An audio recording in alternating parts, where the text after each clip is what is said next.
This is Binghamton Now on News Radio 1290 WNBF Binghamton and WNBF.com. Where news breaks first. News Radio 1290 WNBF. This is News Radio 1290 WNBF News. Cloudy today with showers, high near 49. Cloudy tonight with showers, likely low around 42. Showers for Tuesday with a high near 47.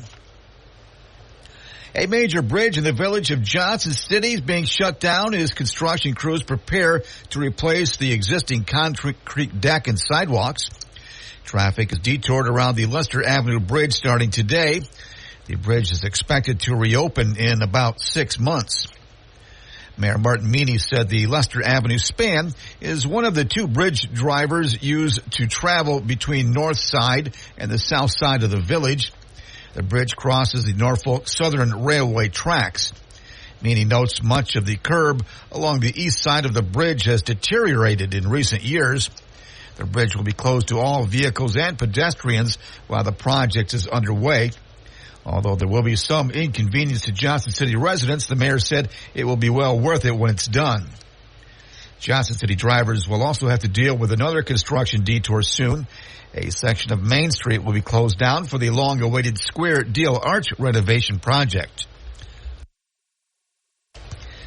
An Oneonta man has been accused of mail fraud for actions that occurred when he was in charge of a hospital healthcare network.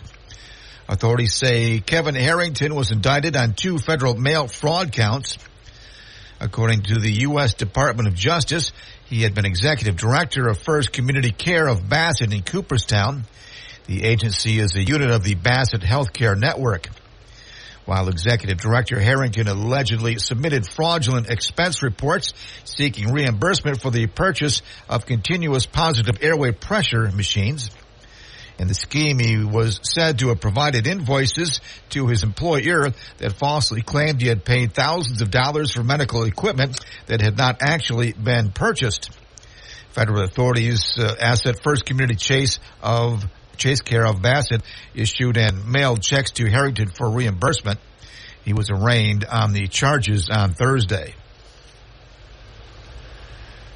A ruling that weakened a key part of the Voting Rights Act is spurring lawmakers in several states to enact state-level protections to plug gaps that the courts opened in the landmark federal law. Legislatures in Minnesota, Michigan, Maryland, New Jersey, and Florida are pursuing state voting rights acts, building on ones enacted by several other states, including New York and Connecticut. Democratic-led states have been taking matters into their own hands, while national legislation to expand voting rights remains stalled in a divided Congress, and Republican-led states impose new restrictions. Thousands of old bridges across the U.S. are awaiting replacement or repairs after inspectors found them in poor conditions. About 167 million vehicles travel daily over about 42,000 bridges that are categorized as poor. An Associated Press analysis determined that 4/5 of those have problems with the substructures that hold them up or the superstructures that support their load. And more than 15,000 of those bridges also were in poor shape a decade ago. A recent federal infrastructure law is providing $40 billion for bridges over 5 years, but even that is far short of what's needed to make all the repairs. A Pennsylvania judge has overturned the convictions of 3 men in prison for decades in the 1997 slaying of a 70-year-old woman, even though their DNA never matched what was found at the scene. They will remain in prison while a prosecutor decides whether to appeal. The Delaware County judge on Thursday ordered new trials for Derek Chappelle, who was 15 at the time of his arrest, and cousins Morton Johnson and Sam Grasty. The legal director of the nonprofit group Centurion says the 3 should have never been charged. A bail hearing is set for May. The latest mass killing in the U.S. happened last week in Rockford, Illinois, where authorities say a 22-year-old man has been charged. They say is responsible for a frenzied stabbing and beating rampage that killed 4 people and injured at least 7. The people who died were 63, 23, 49, and 15. Police said the man acted alone, and they didn't know his motive. The attacks happened in a neighborhood of ranch-style homes around 1 p.m. last Wednesday in the northern Illinois city. It was the country's 13th mass killing this year, according to a database maintained by the Associated Press and USA Today in partnership with Northeastern University. At least 60 people have died this year in those killings. That's a look at local news. For updates on local news, weather, sports, and features, open up the WNBF app and online at WNBF.com. This is News Radio 1290 WNBF. News Radio 1290 WNBF. Get out your popcorn. I'm Bob Joseph. This is Binghamton Now on Monday, April 1st, 2024. Following program is brought to you live on News Radio 92.1 FM, 1290 AM, streaming at WNBF.com.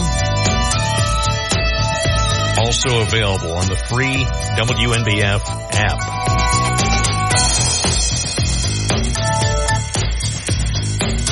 Welcome to another week of unpredictability. 607-772-1290. We're here for you, covering the events of the Binghamton area, New York, Pennsylvania, the United States, and beyond.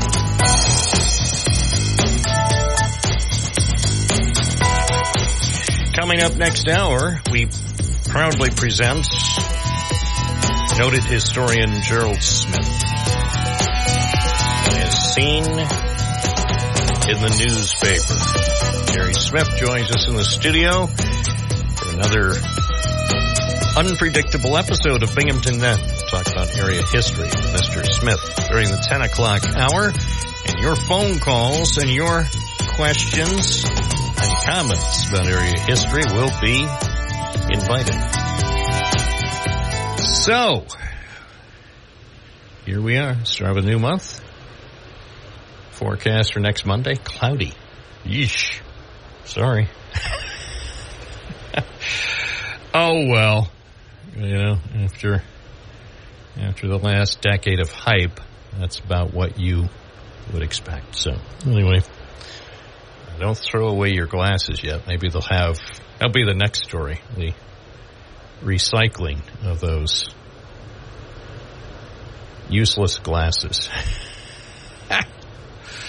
Sorry, I don't know what to say. But anyway, I was listening on some feature cast this morning, and they were saying that all this build-up around the April 8th event will mean a lot of kids will learn something. So I think probably the lesson will be, don't believe the hype. Well, don't believe the hype. Right? That's probably a good lesson for each of us. Let's take a look at WNBF.com, see what they're putting out there for the masses. WNBF.com. What have we got? Ice Cream Rescue and Firehouse Subs fundraiser in Binghamton. Okay. Oh, I want ice cream. Data breach exposes millions of New Yorkers on dark web. I like the illustration. Looks like they somehow have a photo illustration of someone pretending to be the Unabomber with a laptop computer. Upstate New York braces for late season winter storm this week. And New Yorkers keep it cool on April 1st. Oh, and Johnson City Bridge to be closed for 6 months for rehab projects. By the way, speaking of that, the Lester Avenue Bridge that is to be closed for about 6 months starting today, I just went by there about 30 minutes ago, and it wasn't closed yet, but I think they were getting set to shut it down. So you might be lucky and get over the bridge before they start the work, but I don't think it could be closed by now, but do have an article about that work. As Mayor Maney said on the program last Monday, it will be well worth it when it's done. So, at least there. Good news about that bridge is it seems near impossible that a cargo ship is going to strike it. I mean, if a cargo ship hits the Lester Avenue Bridge in Johnson City, we've got some big problems. So take a look at the story there. I thought I would illustrate it with pictures instead of file photos. Aren't you tired of file photos? Remember when the news had real photos for real news? Send Jimmy Olsen or his photographer. Remember the hit TV program Lou Grant? If you're old enough, as in if you're my age, you might remember the Lou Grant TV show. Now that, the Trib, fictional newspaper, L.A. Trib is what a newspaper should be. And what a newspaper will never be again. But they had an actual newsroom. Remember that? I advise people who are just entering journalism now in 2024, find Lou Grant, the TV series, on a streaming service and at least watch the first episode. It'll be, I think, about 47 minutes. Watch the first episode of the Lou Grant program that was seen on CBS about 47 years ago, and that is what newspapers once aspired to be. Yep, a newsroom, editors, photographers, reporters, a publisher with her little dog, too. Those were the days, my friend. And now look, imagine if they did a reboot of Lou Grant. Lou Grant's granddaughter, Louise. That'd be a good show. Louise Grant, starting this fall on CBS. In a fictional newspaper somewhere in upstate New York. Where the newspaper's printed out of state. I don't want to go any further. It's 9:16, News Radio WNBF. A good morning to you. Again, for those of you who didn't catch it a couple of minutes ago, Jerry Smith is on his way now, and that is the reason everybody is smiling, because they know today is Jerry Smith in the city of Binghamton, Jerry Smith Day in the city of Binghamton. And for that, we're all grateful. 607-772-1290. What is on your mind? Give us a call. From the Galt Auto Studios, this is WNBF News Radio AM 1290. Also available at 92.1 FM. We sell the ultimate driving machine at Galt BMW. First News Binghamton, News Radio 1290, WNBF. I'm Bob Joseph, WNBF live at 9:19. That's 19 past the hour. Perusing some of the news from Susquehanna County. Just picked up a selection of news from a friend who picked these papers up over the weekend. The Susquehanna County transcripts filled to the brim with local news. Susquehanna County Weekender, and of course, the Susquehanna County Independent. Good stuff. Good stuff. Filled with local news. And let's face it, Susquehanna County doesn't really have, I don't think they have a local radio show of their own. They ought to get one. They ought to get Montrose Now. It's 9:20. Good morning. You're on the air. What's your first name? Where are you calling from? This is Matt from Binghamton. I'm still here. Thank you. Thank you. I was a little concerned over the weekend that you might leave.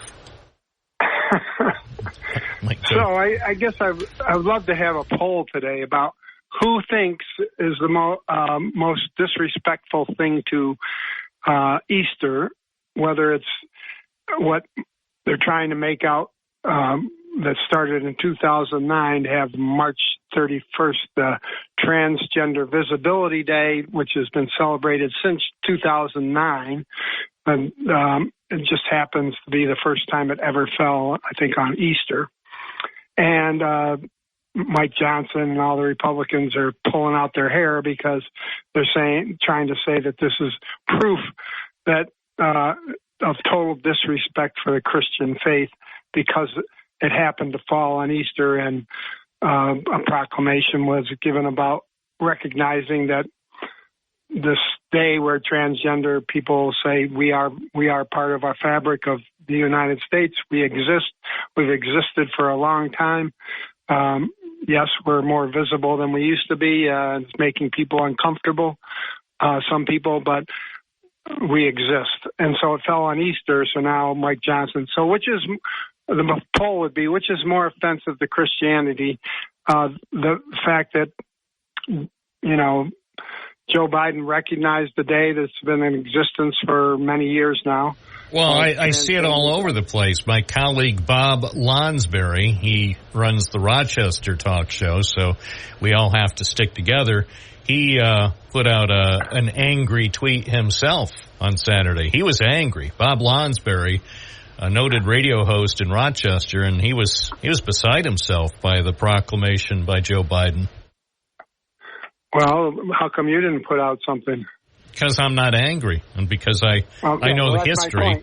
I know the history that it wasn't just something Joe Biden conjured up on Friday or Saturday. This is something that, as you pointed out, has been going on for years.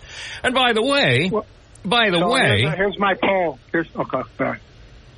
I don't think even if Joe Biden had conjured it up yesterday and declared it yesterday that it would have been disrespectful to anybody. He's showing respect to a group that traditionally has not received much respect. So my guess is the person who is being honored and celebrated on Sunday by millions, if not billions of people around the world, probably would have supported the proclamation.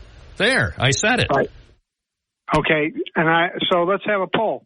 Which is more disrespectful to Christianity? The fact that the state, that the proclamation by Joe Biden recognizing the state, or the fact that all weekend long on Truth Social, Donald Trump was comparing himself, in at least two articles that he referenced, compared him to Jesus Christ, and he's selling the Bible, we know, for $59.95 or $99 or whatever it is, and him making it sound like he has been the one that's been crucified. So, look, Trump. What I'm just going to say is Trump be Trump. He can't help himself. He is incorrigible, and in some quarters, he might actually be pitied because he can't stop. Even on Easter Sunday, he was unable to stop doing what he does. So that's right. That's indicative that he may need help. But the first thing for him, the problem is maybe he needs help, but he's not going to get it till he comes to that realization. He cannot get the help he probably needs to stop with these mindless social media posts until he finally, whether it's Melanie or somebody else, maybe even Barron. By the way, we can talk about Barron now because he's 18. So now that Barron has become 18 years old, maybe his 18-year-old son can take him aside and say, Dad, please, you're embarrassing me, you're embarrassing Mom, you're embarrassing the United States of America. Knock it off on social media. If you want help is available. I think that's the hope. And I hope between now and Election Day he gets the help that he apparently needs, and then he can become presidential, and then he can win a second term. Yeah, well, again, I'm just thinking that the other thing is they found a bumper sticker that is tied to the Trump administration approving it, and of Joe Biden hogtied. Oh, I saw that. That is sick. That is sick. Right. I want the Secret Service to look into that. That is sick. Right. And it's just, how can you, I mean, first of all, we all know that it enables crazy, Donald Trump knows, and all the Republicans know, that this kind of rhetoric and this kind of allowing those kinds of things and endorsing those kinds of things leads to violence. Many people in the country now who work, even just polling workers, all the people that work, have all their lives, dedicated their lives to making sure our elections are fair and have the proper people to run them. They're all afraid for their lives now. We're living, and that's why, again, I say that all the people on our side are not just shrugging our shoulders at this anymore. It's serious business. Well, I agree. And I encourage people who want to get some help for Mr. Trump. I encourage people to do what it takes, because I'm convinced that if he gets help, he can behave in a presidential way. And that way, that would help America. If he could start behaving the way every other president in our history has behaved. Well, not every. There are a couple of exceptions, but you know what I mean. Thank you, Matthew. The other thing. Okay. I'm going to try to grab another call. Thank you, Matthew. Okay, bye. It's Matthew from Binghamton, the former mayor. Matt Ryan, 927. Hi, you're on the air. What's your first name? Where are you calling from?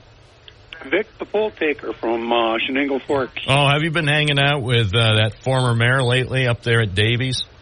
No, but I just heard him on your show, and I find that the fact that President Biden decided to endorse or support or whatever Transgender Day on Easter was offensive to the millions of Christians that are in this world. How did it adversely affect your celebration of Easter?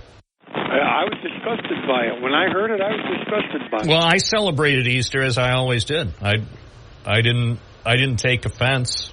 I was the liturgist yesterday at the Easter Sunday service and sang in the choir, and then went out to dinner with family. I thought it was the best Easter ever. I don't understand why people feel angry or threatened by a declaration of a day that's existed for years. Well, if you dig into it, Bob, or you don't even dig into it, if you're just aware of what the day is and what it means, and you're a Christian, it would have been better if he didn't say anything. Then there would be no phone calls to Bob Joseph saying, let's take a poll. Because I'll tell you something, Bob, it doesn't offend me that people want to dress in a dress or anything like that. What offends me is they want to shove it down our throats. And Biden picked a bad time in this country when it's as divided as it is to go ahead and say, hey, let's celebrate this day in a proclamation. It's already being celebrated. Everybody knows it's being celebrated. But bringing it up on Easter Day instead of saying, I hope everyone has a happy Easter. And by the way, only certain people can come look for eggs at the White House this year. And there's no Christianity signs at the Easter egg hunt. If you mention it, you're not welcome. The religion, you're not welcome. Then we got a great big problem, Bob. And the problem is we have a president in this country that is dividing people based on their sexual beliefs, based on their religious beliefs, and based on their sins. Well, I say what it looks to me like is he's trying to convey the message that in the USA today, all are welcome. All are welcome. I don't have a problem with that. All are welcome in America. Thank you, Vic.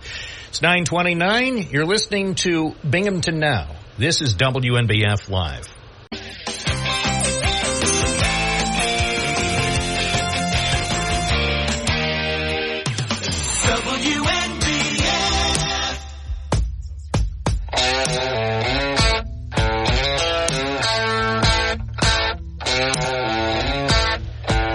WNBF Live and Local. This is Binghamton Now on your Monday morning. I'm Bob Joseph. We welcome back to the program Carol Coppins, Executive Director of the YWCA of Binghamton. Good morning. Good morning. It's been a while since you've been here. It has been, Bob. Thank you so much for inviting me back. Well, it's great, especially because there is a major project that is getting underway that's been discussed for a while, but now we're going to be seeing some actual movement on a project that you and others have put a lot of effort into bringing to reality. That's very true. It's really exciting, and we're just happy to see the light at the end of that long tunnel, you know, all that planning and working. There's still a bit more to go, but groundbreaking should happen in 2024. Well, it's exciting. Or beginning of 2025, but soon. And it'll be underway. Give us an overview, a little background. Sure. Actually, take us back to the beginning when the first discussions were initiated to get us to where we are now in the spring of 2024. Yes, I'm happy to do that, Bob. It's an interesting journey. We started out by looking for a new location for our child care center because where it's located, it's pretty much not able to grow. We're confined by the space. No playgrounds, no parking, all of that good stuff. And we thought it was time for us to see if we could find a new location somewhere nearby that would offer bigger space, more parking, playground, all of that good stuff. So we started searching and weren't getting too far, but our previous mayor, Rich David, contacted me one day and said, the city is going to build a huge youth center, community center in that park that's across the street from a vacant building that we were considering buying. So let's talk to the mayor and see what we could work out with the city. Great idea, except that the space that they had was not nearly big enough for what we needed.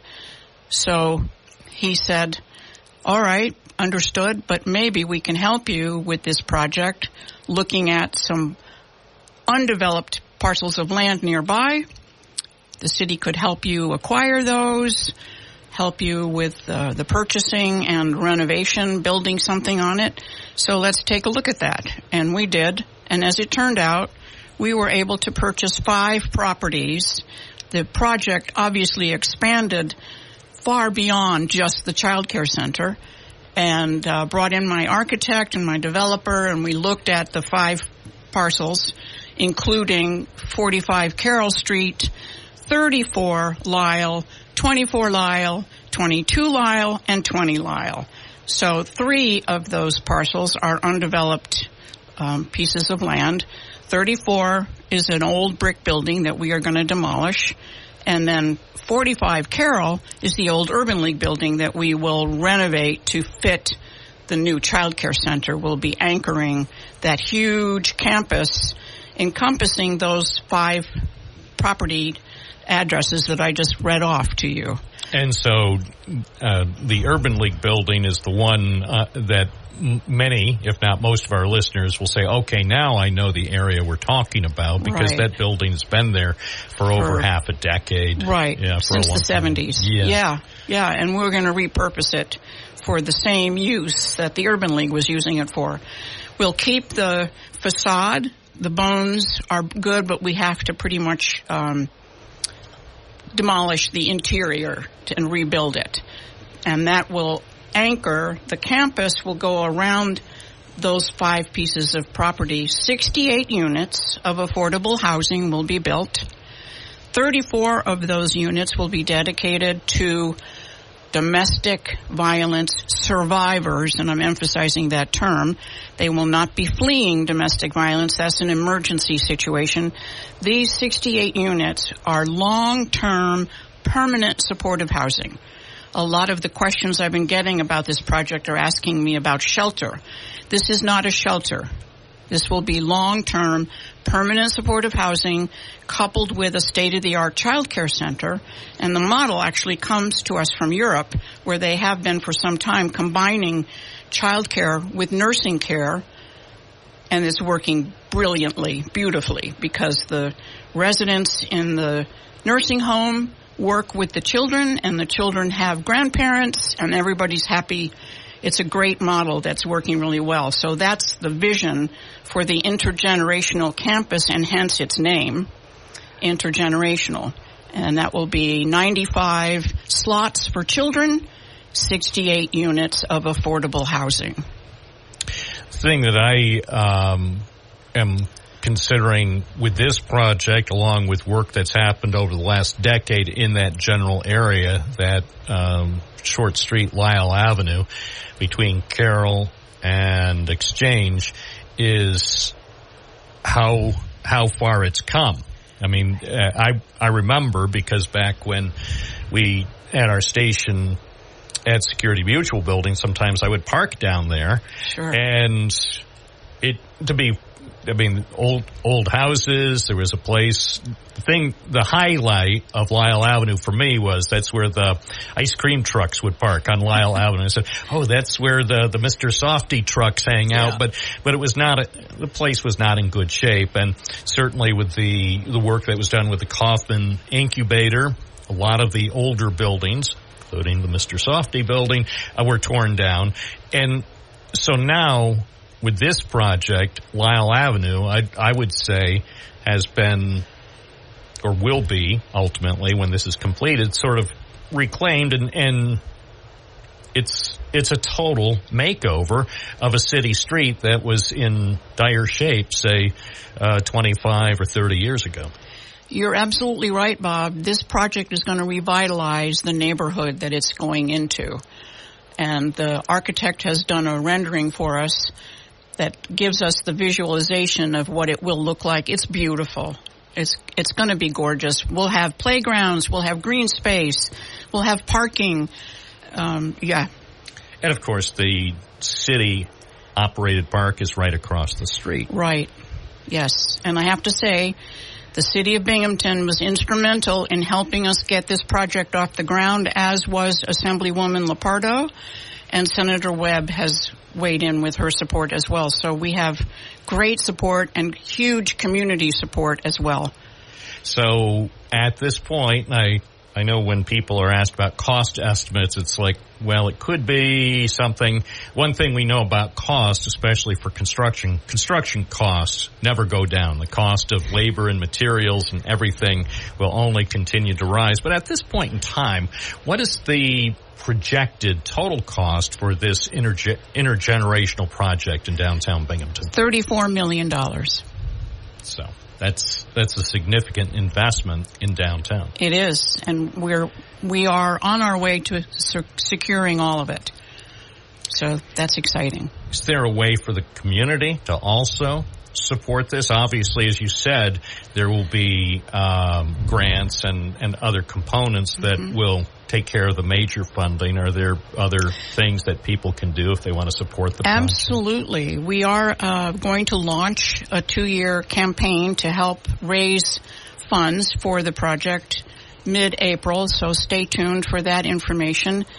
Our website will have information about that on it, and our Director of Development, Crystal Sackett, is always available for questions, comments, or how to help in terms of making those donations. When do you expect the entire project to be completed? 2 years from groundbreaking. 2 years of construction. That's our goal, our plan, and of course if you've done any kind of construction, sooner or later a wrinkle will show itself, but we figure that'll just be a small speed bump, and we'll keep it moving and get it completed and ready to fill in 2 years. And and I know this is a tough thing too, but I love asking these questions because it's worth at least looking ahead. Under the most optimistic scenario, what's the earliest that groundbreaking could occur based on what you know now on April 1st? 6 months. That brings us to near the close of this year or early next year. Stay tuned, and we'll keep our listeners informed about this important project. Carol Coppins, Executive Director of the YWCA of Binghamton, thank you so much for joining us. Thank you so much, Bob. It was my pleasure. This is WNBF Live. It's 9:42. Binghamton Now, 92.1 FM, 1290 AM, streaming at WNBF.com.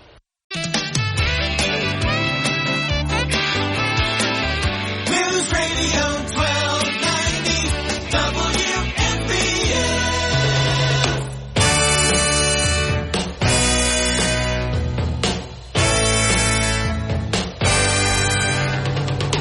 WNBF, your station. I'm gonna wait till the midnight hour.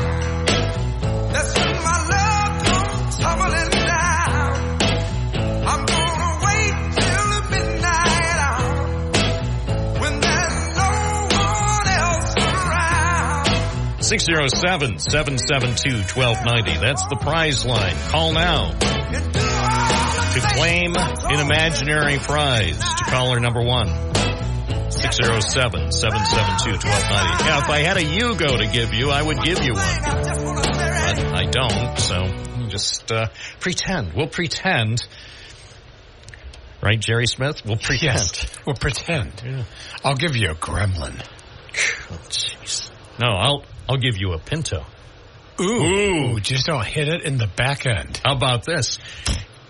The WNBF massive car giveaway. Every day this week, another car. So a Gremlin, a Pinto, a Corvair. Actually, we'll wait till Friday, and Ralph Nader will give away the Corvair. There you go. It's safe at every speed. That's right. That's because it doesn't go. Oh. Well. Did you ever ride in a Corvair? Yes, once, but I don't remember when. I rode in a Corvair. My aunt had a blue Corvair, and we just thought it was... I do remember riding in the back of somebody's Gremlin, but they couldn't get the back seat down, so we were sort of on the dash of the window and trying to... It's like 8 people crammed into the Gremlin. It looks like one of those circus vehicles where they open the doors and the clowns all come out, you know?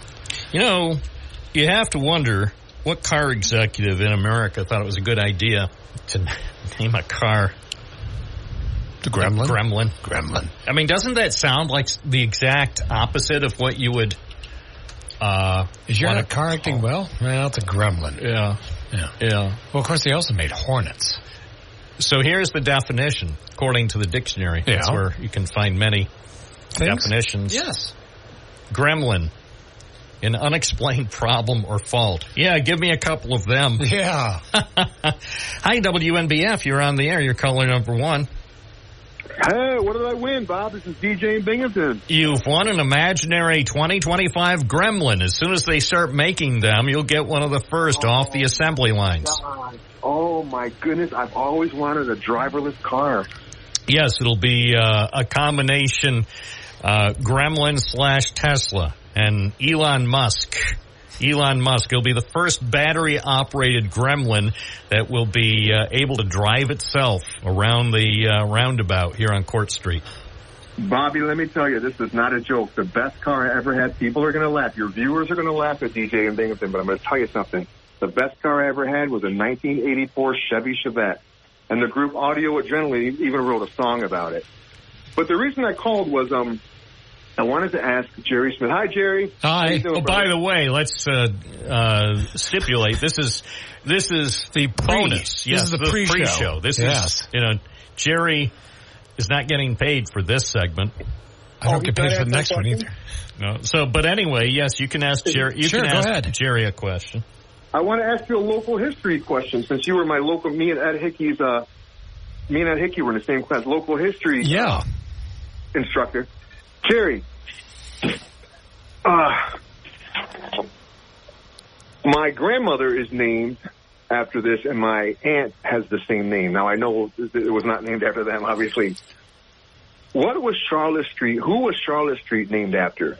Would you surmise that it was named after Queen Charlotte, or would you surmise that it was named after someone who owned Dun & McCarthy Shoe Factory? Because Mr. Fred Levette, who owned Dun & McCarthy Shoe Factory, owned a lot of those houses. Right. And he gave them to Manny's Donuts, became one landlord. He sold them to Manny's Donuts, which is on Vestal Avenue. Right. I mean, a lot of different prominent businessmen bought those houses. I'm just curious.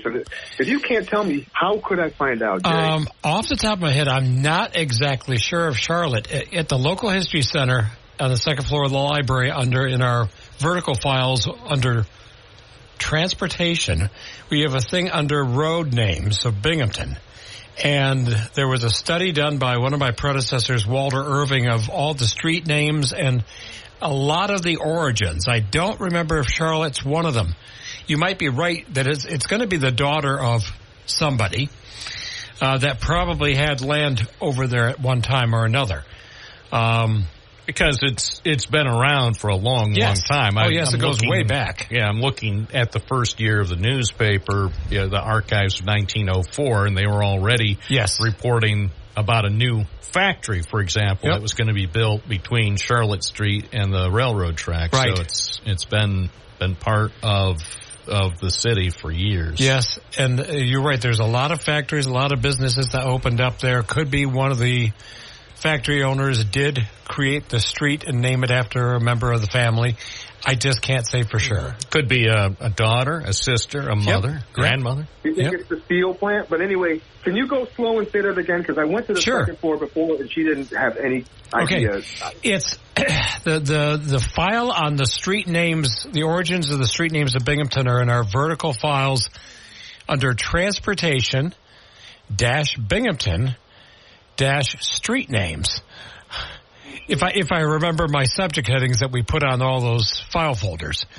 And there's there's a couple different series. Walter Irving did one.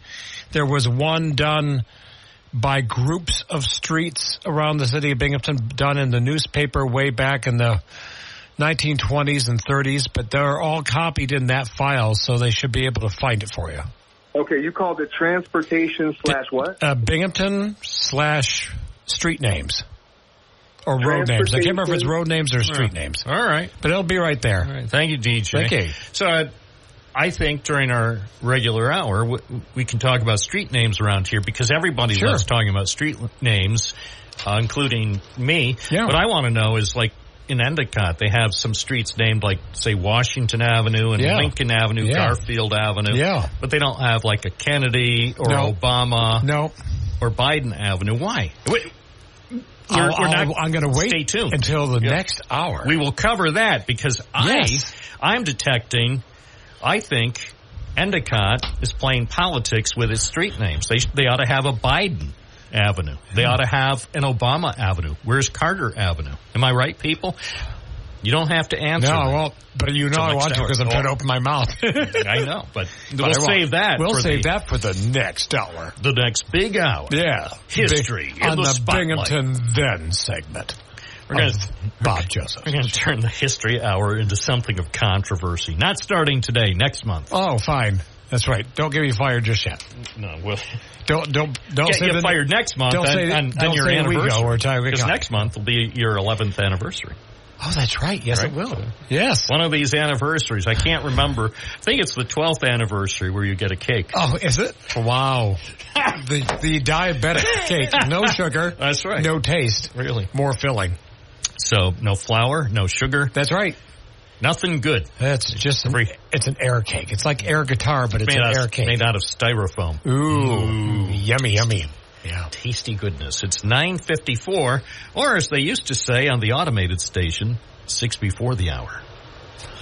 On your quiet island. WQYT 98.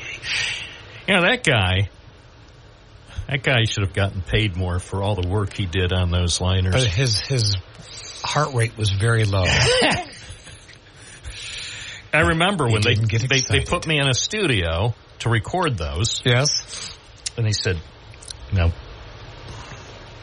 we know how you like to speak on the radio, but that's not what we want here. Mm-hmm. Remember, close your eyes and imagine that you're on a quiet island. And I said, okay.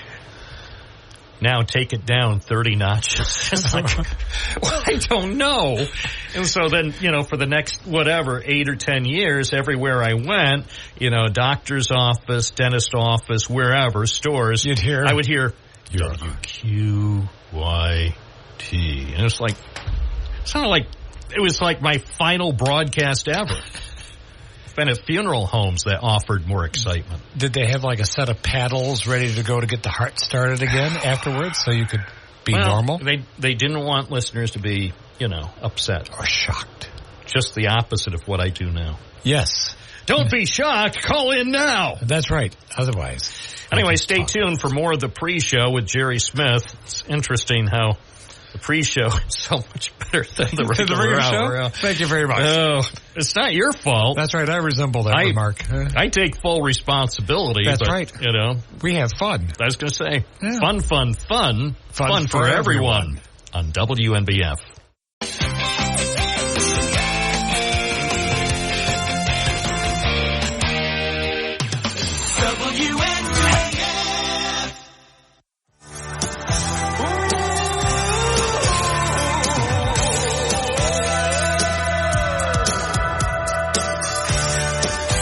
WNBF, your loud island. Let's take another call, shall we, Jerry? Sure. Kathy in Endicott, good morning. Morning, how you doing today? Good. I did a lazy way of looking up stuff. I did on Cirrus and my Alexa, and they both said that it was named after Queen Charlotte, the wife of King George. I don't know how true that is. I don't either. It could well be. Maybe we had a very elderly loyalist here when they laid out the street. So, and they said that she was very intelligent. So, oh really? Who knows? And she lived in Binghamton. Oh no, she didn't. No, she lived in London. Yeah. Probably. Well, she was intelligent. It was George who had the issue. She was smart. She was smart enough not to live in Binghamton. Oh, mean and cruel. All right. Yeah, maybe truthful. Oh, that's heartless. Have a great day. Thank you. Too.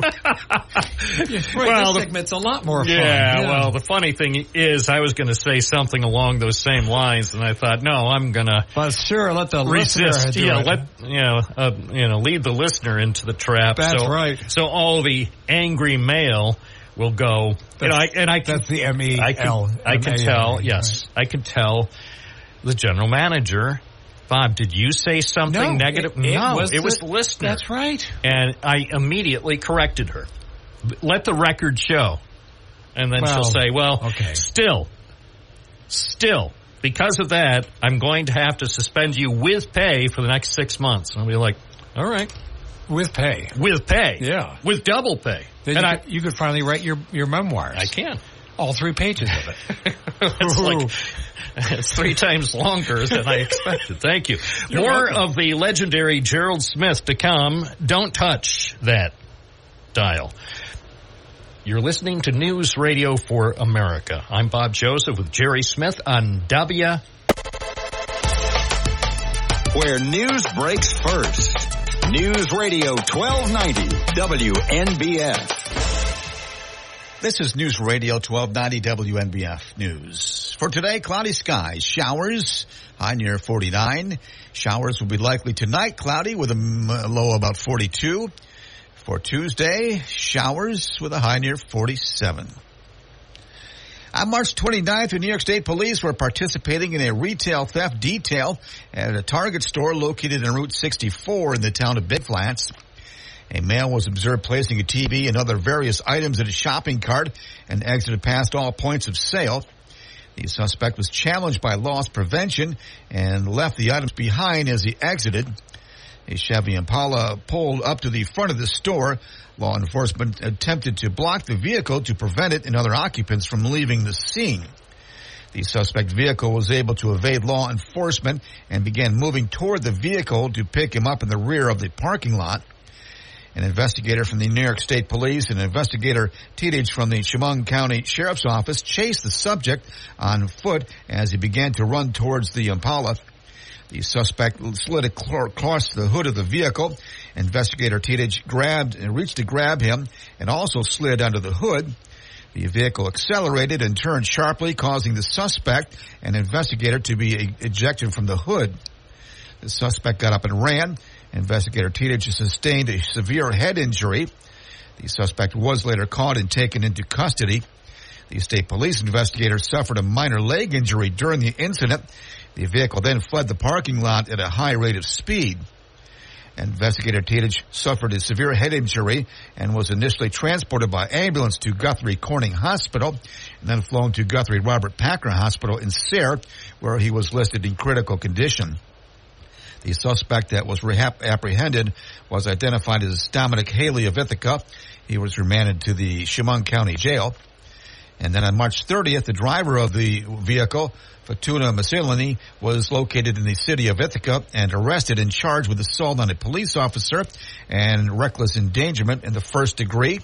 She was remanded to the Chemung County Jail. A major bridge in the village of Johnson City is shut down as construction crews prepare to replace the existing concrete deck and sidewalks. Traffic is detoured around the Lester Avenue Bridge starting today. The bridge is expected to reopen in about 6 months. Mayor Martin Meany said the Lester Avenue span is one of the two bridges drivers use to travel between the north side and the south side of the village. The bridge crosses the Norfolk Southern Railway tracks.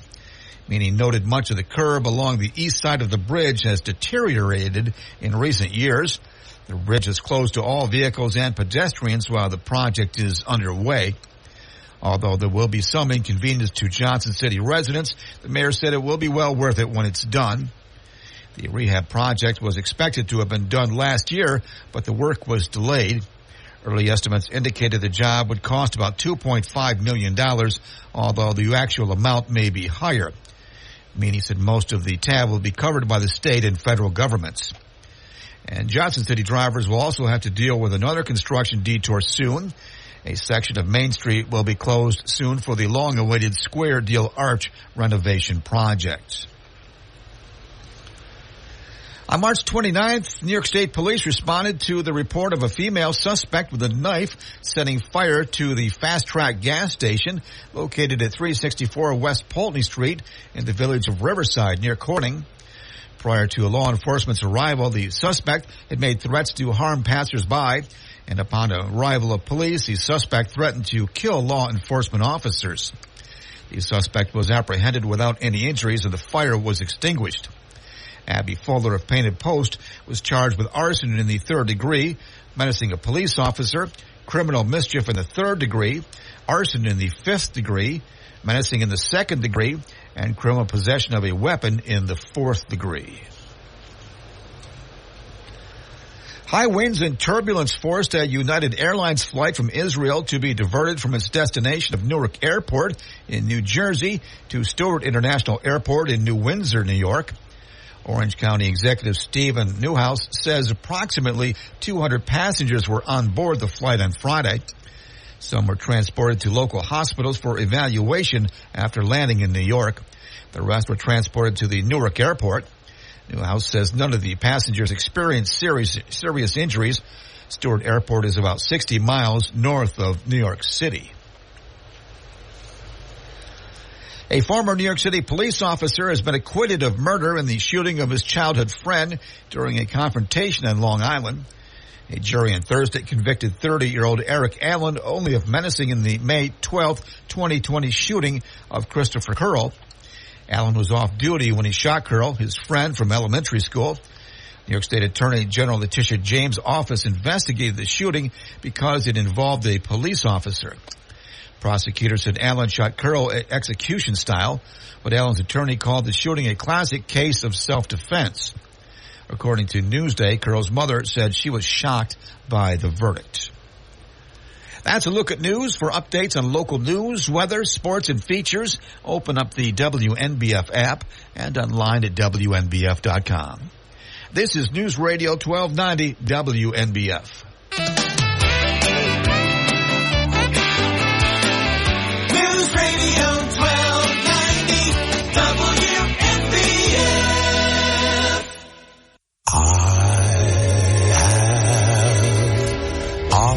walked down the street before, but the pavement always stayed beneath my feet before.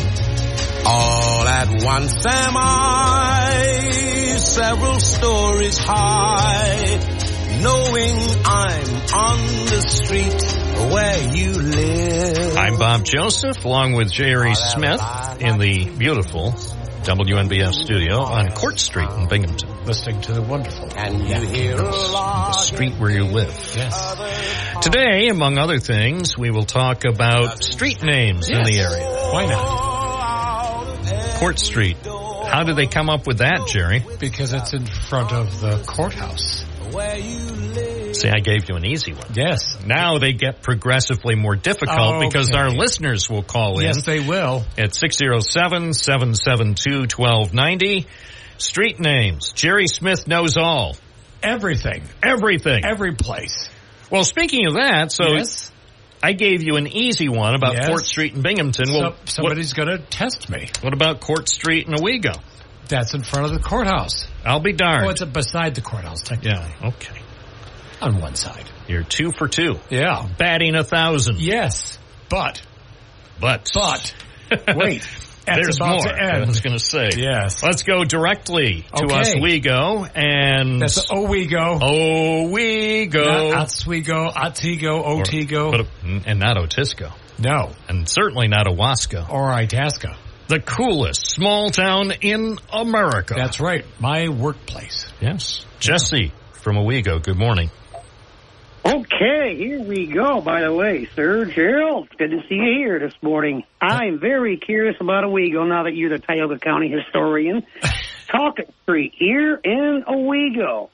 That's a very interesting street that crosses the Owego Creek. Yes, but I'm wondering, how was that named? Well, first of all, I'm the executive director of the Historic Society. I'm not the county historian. Yes. That's Emma Sedor. Yes, Emma Sedor. And Emma will hurt me if I don't say that. Yes. Because she might be short, but she's feisty. And she's probably listening. Oh, knowing Emma, yes, she is. Taking notes. Talcott Street. Why I believe that was named after Larry Bud Talcott, who used to appear as a frequent guest on the David Letterman show. And that's probably really, really wrong. But it could be right. I mean, right now, it's up to Jesse to disprove that. Okay. I personally think there's a ring of truth to that. Well, I was born in 63, so I don't think I was around for much of that. The legendary Larry Bud Talcott. Yeah, well, I'm sure all the Owegians, I don't believe Owegians, thank you, will be calling in and saying no. No. And when I go to work tomorrow morning, they'll be knocking on the door going, no. Really? It'd be like, take a close look at your contract on page 77. It's a very small, tight-knit community. Yes. And everybody is related to everybody else in some manner. I do truly believe that, so... Well, you just got to remember you are Sir Gerald, so you may be immune to that. Okay, thank you. I will accept that. Do you have any other questions for go ahead, Jesse. our history expert?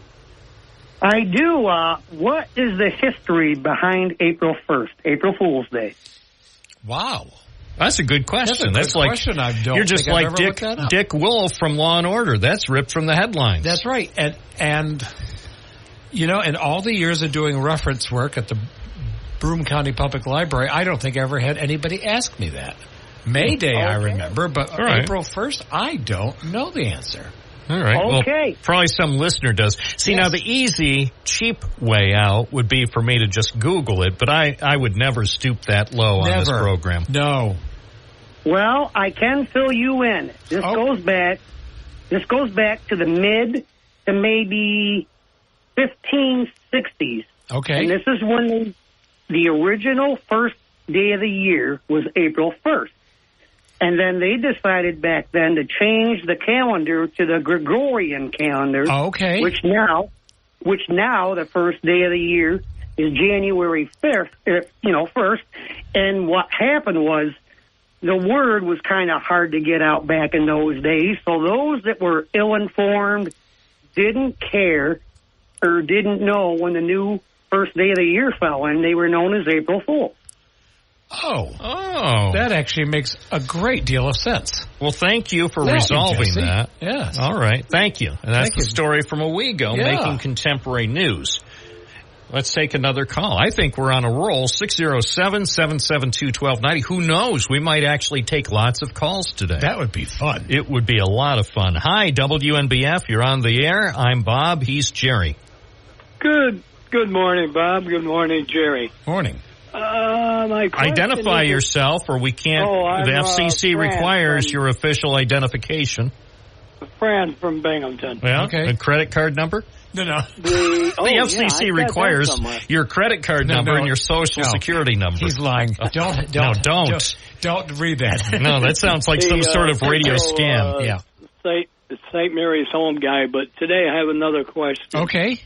You put a picture in the paper about a week or so ago about George Washington Elementary, which was located at the corner of Oak and North. Yes.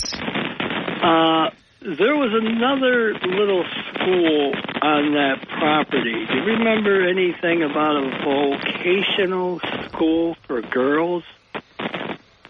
That was located more towards Murray and North? No, I think I've run across it, but I'm not that familiar with it.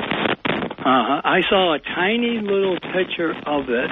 Okay. In the picture. I'm a guy that looks at the background, knows the background That's of the okay. picture. That's good. And in there, I saw it, and I remember that we would have to take things from George Washington School over to the,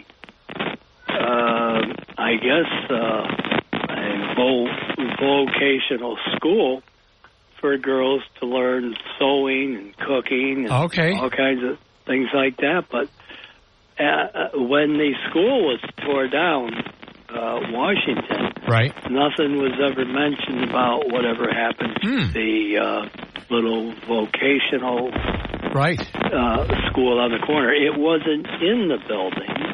Right, it was in a separate building. Okay. Yep, I have not run across that one before. I do know that George Washington was the one that had the spiral fire escape on it. Yeah, I know. I went down it a couple of times. Yeah, apparently there was a frequent opening of the fire door, and the kids would like to jump down and use it as a slide. And you didn't wear khaki pants on that day. That thing was a rust bucket and a half. Oh, yeah. I mean, because I've talked to a couple of people who lived and actually went there when the school was still standing and said, but they had a great time with the fire escape. I was with the committee that got that little sign out there on the corner that says this property was once George Washington Elementary. Right.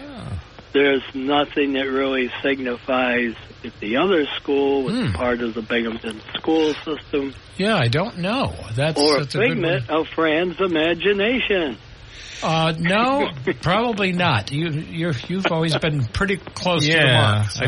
I think your memory serves well. Yes, so it does. We'll see what other listeners might have to contribute. I appreciate your call. That very, very much. Guys, have a great day. You too. Thank you. Well, we're off to a flying start. Yes. I feel like the outgoing CEO of Boeing. Oh, was the CEO leaving Boeing? Yeah. Can't imagine why. Don't let the accolades hit you on the way out. They've had some issues. But I heard, and I haven't verified this, so I'll just talk about it on the air as though it's true. Okay. I heard that he's getting millions of dollars to leave the place. I would assume he probably has some sort of golden parachute that will give him some stock options and things and let him leave.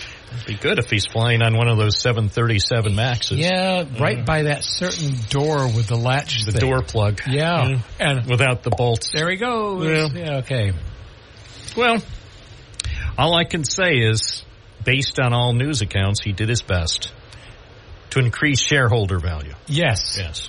Didn't do his best. The planes, but that's okay. But, now that the FAA is looking into it, maybe. Of all the jobs that are open this year, that's one that I don't want. Neither do I. You know who they should No, I was going to say something. We'll save it for next hour. I was going to announce who they should actually appoint to succeed that'll start that the phone guy. calls coming in, but not the ones that we want. No, that'll be next hour. People know who I was going to suggest that they appoint to be the new CEO of Boeing, but we'll wait till next hour. Okay, because let's do that. Don't want to start a broadcast. We're going to be talking about street names. All Road names. All your favorite streets. Yes. And some roads, yes. Yep. Did you know in Broome County there's an Abbey Road? Yes. Oh, you knew? Yes. Where? I think it's in the town of Shenango because there's a large Abbey family that lived up there. A lot of them went to Shenango Forks. Let's see. This should be Abbey. It is. Yeah. And there are 13 properties on Abbey Road. According to this, this Abbey Road. Where is it? Is in the town of Windsor. But there's another. They went down there too. But here's where you might be thinking. There's also Abbey Hill Road. Oh, there's one property on that. That's not a long road. No, but that's also in the town of Windsor. I don't know. Oh, okay. But the Abbey family has been in this community for a long time. So I've heard. Yeah. They married several people that I graduated high school with. All right. So the bottom line is if people live on a street. Yes. If you live on a street or an avenue. Yeah. A boulevard. road, a drive, a place. Yes. What else? Oh, a circle. A lane. A circle. Yes. A circle. Penny Lane. There you go. Yeah, Penny Lane. And now because of the president, they've had to change it to Dime Lane. Ooh. And indeed, the developer for Penny Lane actually did name it after the Beatles song. Really? That's where there were townhouses went up near, I know I'm not supposed to say Kamikaze Curve, but it's up in that vicinity. Yeah, I've been there. And remember when I was looking for that secret park that nobody would talk about?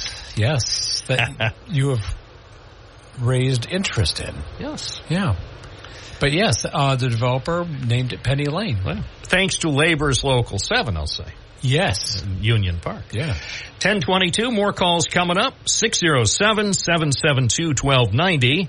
It's History Day on WNBF. From the Galt Auto Studios, this is WNBF News Radio AM 1290. Also available at 92.1 FM. Save in a big way at Galt Chevrolet. Free.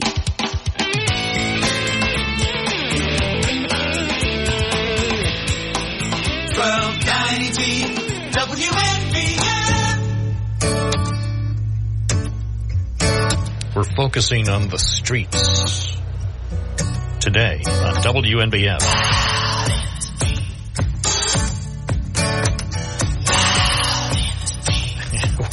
Wild on Court Street, you know what I'm saying? Yeah, it could happen. Riots, disturbance. Hey, now. Plagues of dogs and cats living together. All right, I don't know what that's about. Let's go back to the red-hot phone lines. Oh, let's do that. 607-772-1290. John from Binghamton, you're on the air. Hey, I'm going to stump you now. Oh, and please do.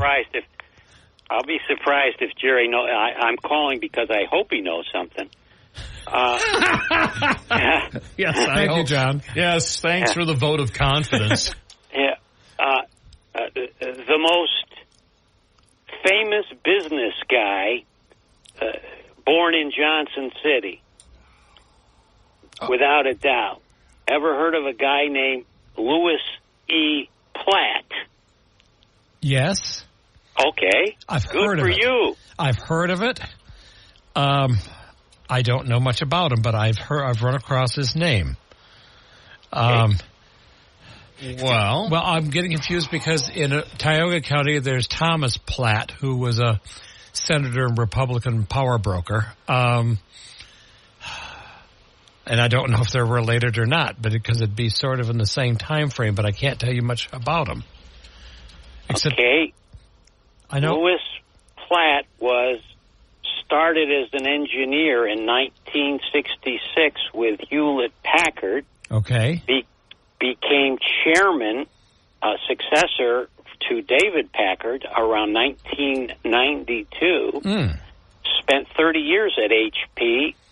Also was a board member of Boeing and a non-executive chairman. Born in Johnson City, went to the Wharton School, died around 2005.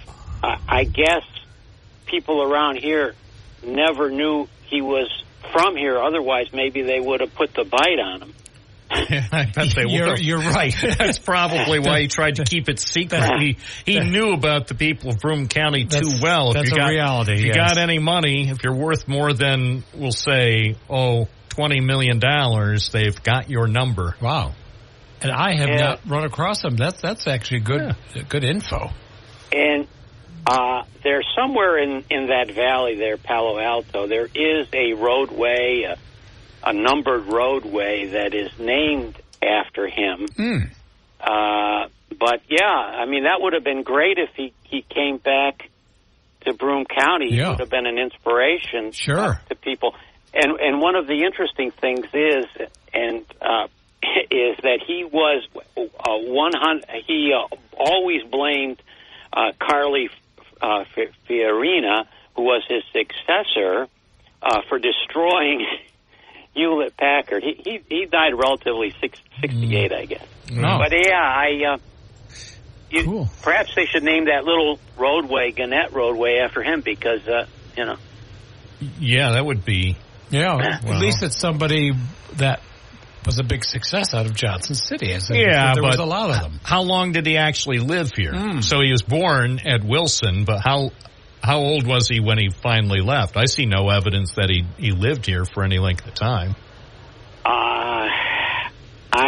Look into that.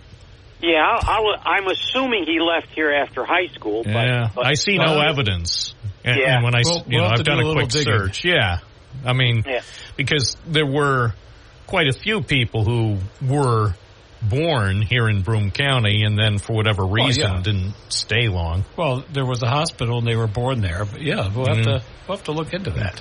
It was closest to the highway. Okay, thanks, John. Thank you. So now here, speaking of the West Side, yes, as John is from. So okay, there are some streets, on the West Side. Yes, there are. And they're little streets. Yes, Druid Place, for example. Yeah, I don't know why we would be honoring Druids, but there it is. It's on the map.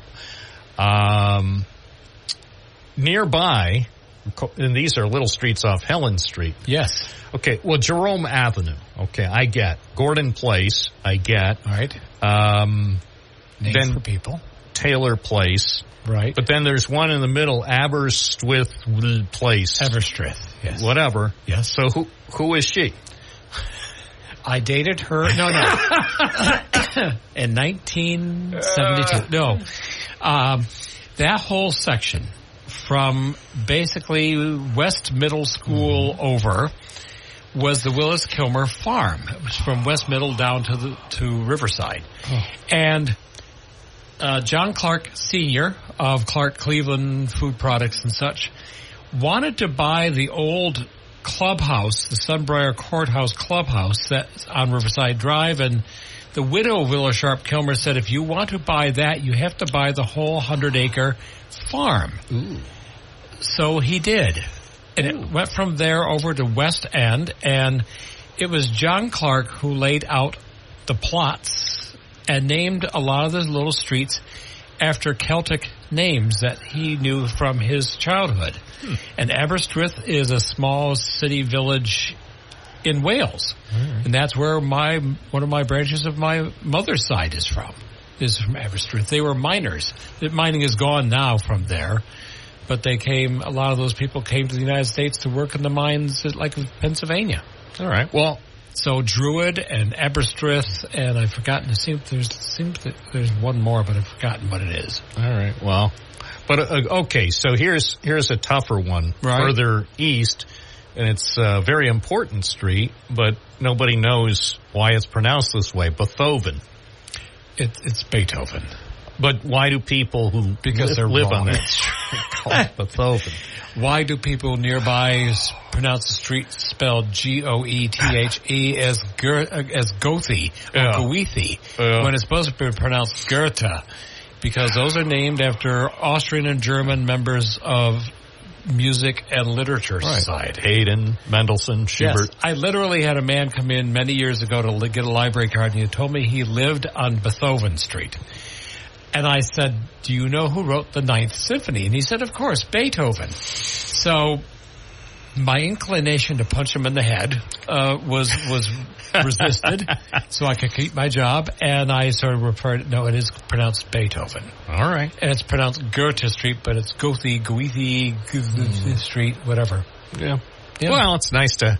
Yeah. At least but it's near Schubert and Haydn and the musical Mendelssohn, streets. There's music in the air. Yes. It's all around. The music's out. Never mind. I see what you did there. I'm sliding into a 70s song. I'm sorry. Thank you. That's okay. Okay. That's okay. You're allowed. But people can call in. Well, they can, but I'm not sure I'll be taking any more calls. No, don't say that. We like calls.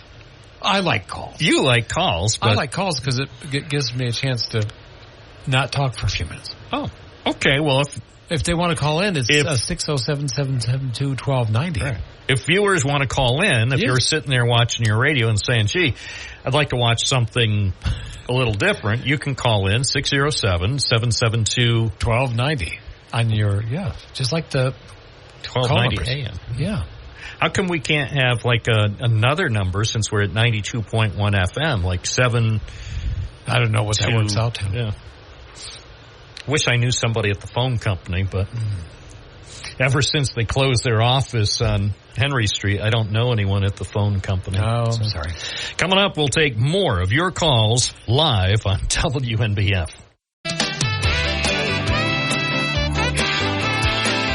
News Radio 1290 WNBF. So it starts recording?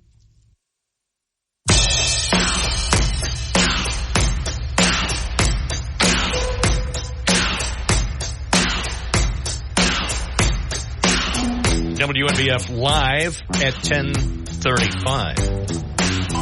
Let's go back to the phones. Mike in Binghamton, good morning. You're on the air with Bob and Jerry. What's on your mind? Hey, good morning, guys. Good morning. I had a question. I'm not sure. You were talking about streets on the west side. I caught part of the conversation, but I wondered if Jerry or Bob, you guys knew a couple other streets. Helen Street, who was named after, and then the streets down by the river off of Riverside Drive. There's Avon and Stratford. I always wondered where those names came from. Just wondered if you guys had any idea on that. Yeah, Helen Street is named after the wife of Dr. John Orton, who had a big house on Main Street right adjacent to that street. He started the Susquehanna Orphanage over off of on the south side of Binghamton, and it was an influential physician. So when they were laying out the street plans, they got that street named after his wife. The ones off Riverside Drive, I don't know exactly who named them, but they're named after places in England. So Avon, actually that's William Shakespeare country, and then Stratford upon Avon. Avon is a river in England.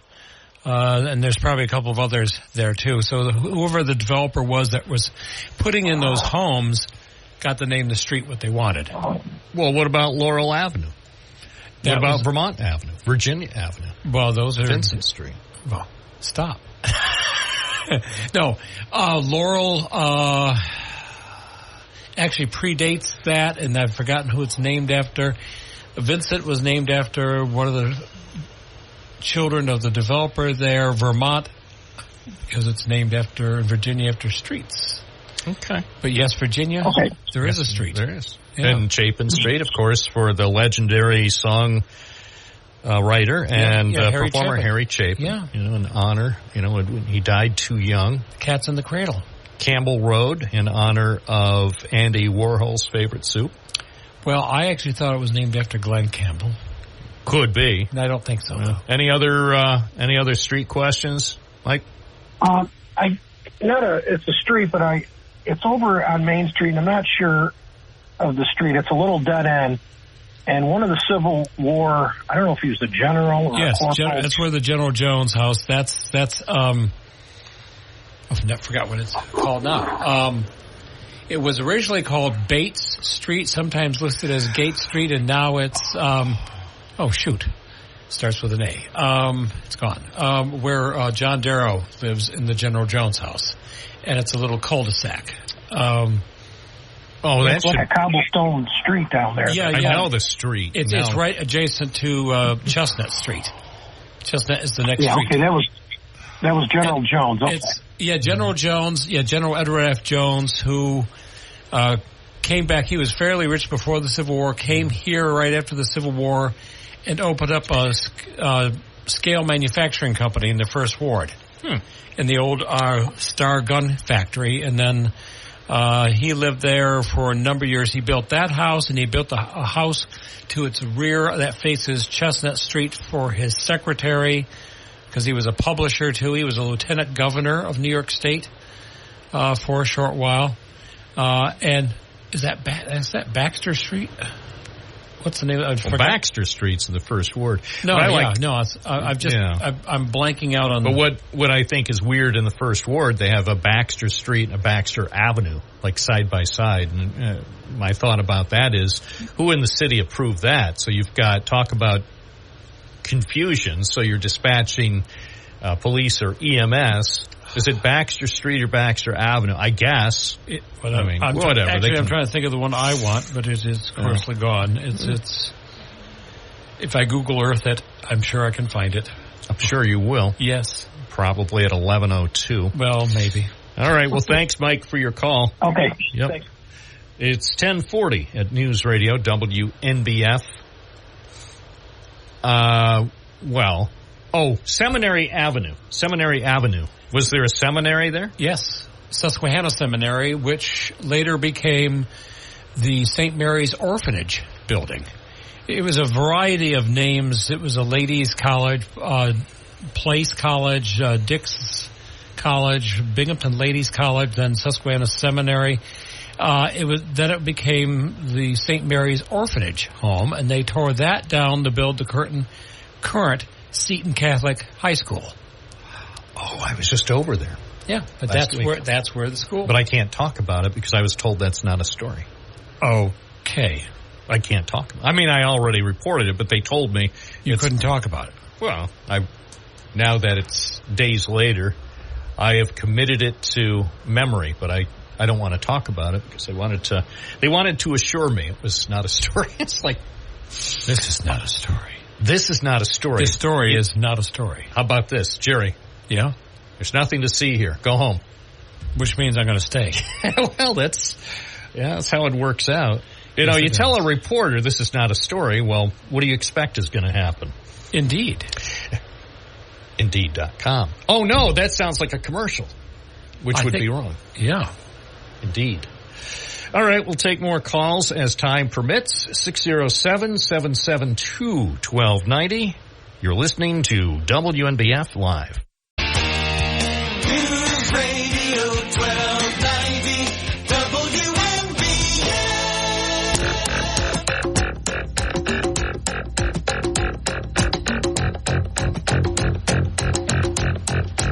WNBF Live at 1044. This is Bob Joseph along with Jerry Smith.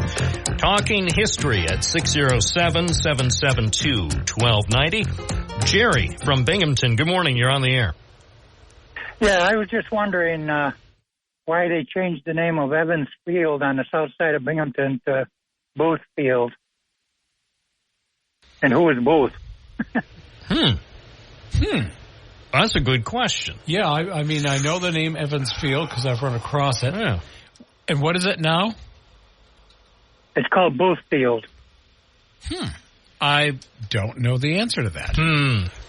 Maybe one of our listeners would know. Right. I didn't realize that it had a different name than Booth Field. How long ago do you think that was?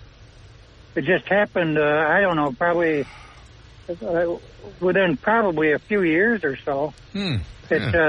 It's right on Evans Street, and it's been that since I was a little kid. Yeah. And I'm hitting my 80s. Well, and I've run across it only because one of my predecessors, Walter Irving, who was city clerk and city historian, did a listing of all the parks and the playgrounds, and I remember it being listed there. Of course, that would have been done in the 40s or early 50s as Evans Field. So I'm not sure when or why the change occurred. All right. Well, good question, though. Yeah, it's a great question. So hopefully one of our viewers can answer that, okay? Okay. Thank you. Thank you. Yeah. Well. Oh, here's somebody who probably has the answer now. Hi, WNBF. You're on the air with Jerry Smith. What's your first name? Where are you calling from? Hey, it's Rick from the Patch. Yeah, what's going on there at the Patch? Well, not a lot, but, I was kind of curious. Since nobody ever calls it the Patch anymore, is it actually the east side or is it actually the north side? Well, according I've heard some news reporters call it the east side and others call it the north side. I would call that the east side.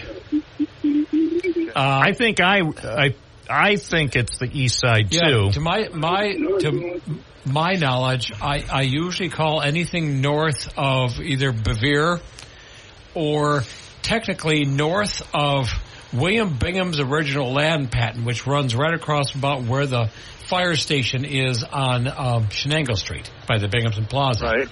As the north side. The east side is anything east of basically the Brandywine. The way it was written. Now, there is no, strict definitions, but the Patch, which is named for all the Irish settlement in that area, is definitely the east side. Okay, like that. Now, the old map that I saw, the Patch was the north side began at Brandywine Creek, and the east side started the other side of the railroad tracks. Well, that's where the expression comes from, on the wrong side of the tracks, because usually that indicated a poorer section where usually immigrants or something would start out. Because you'll see that in a lot of cities of our vintage. Scranton, Wilkes-Barre, Binghamton, Rochester, Buffalo, those are all very common.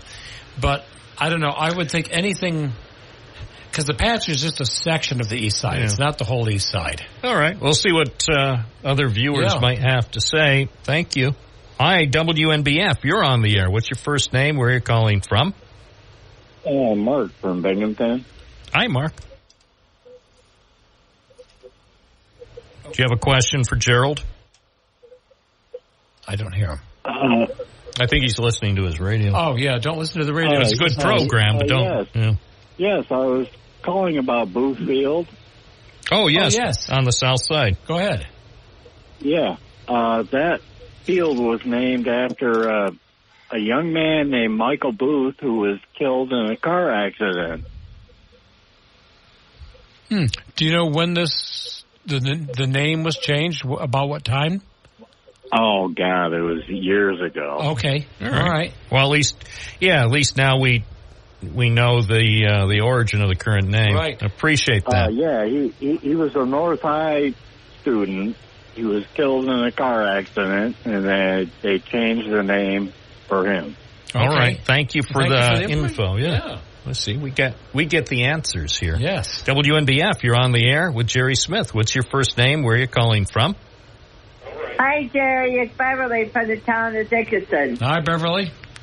How you doing? Good.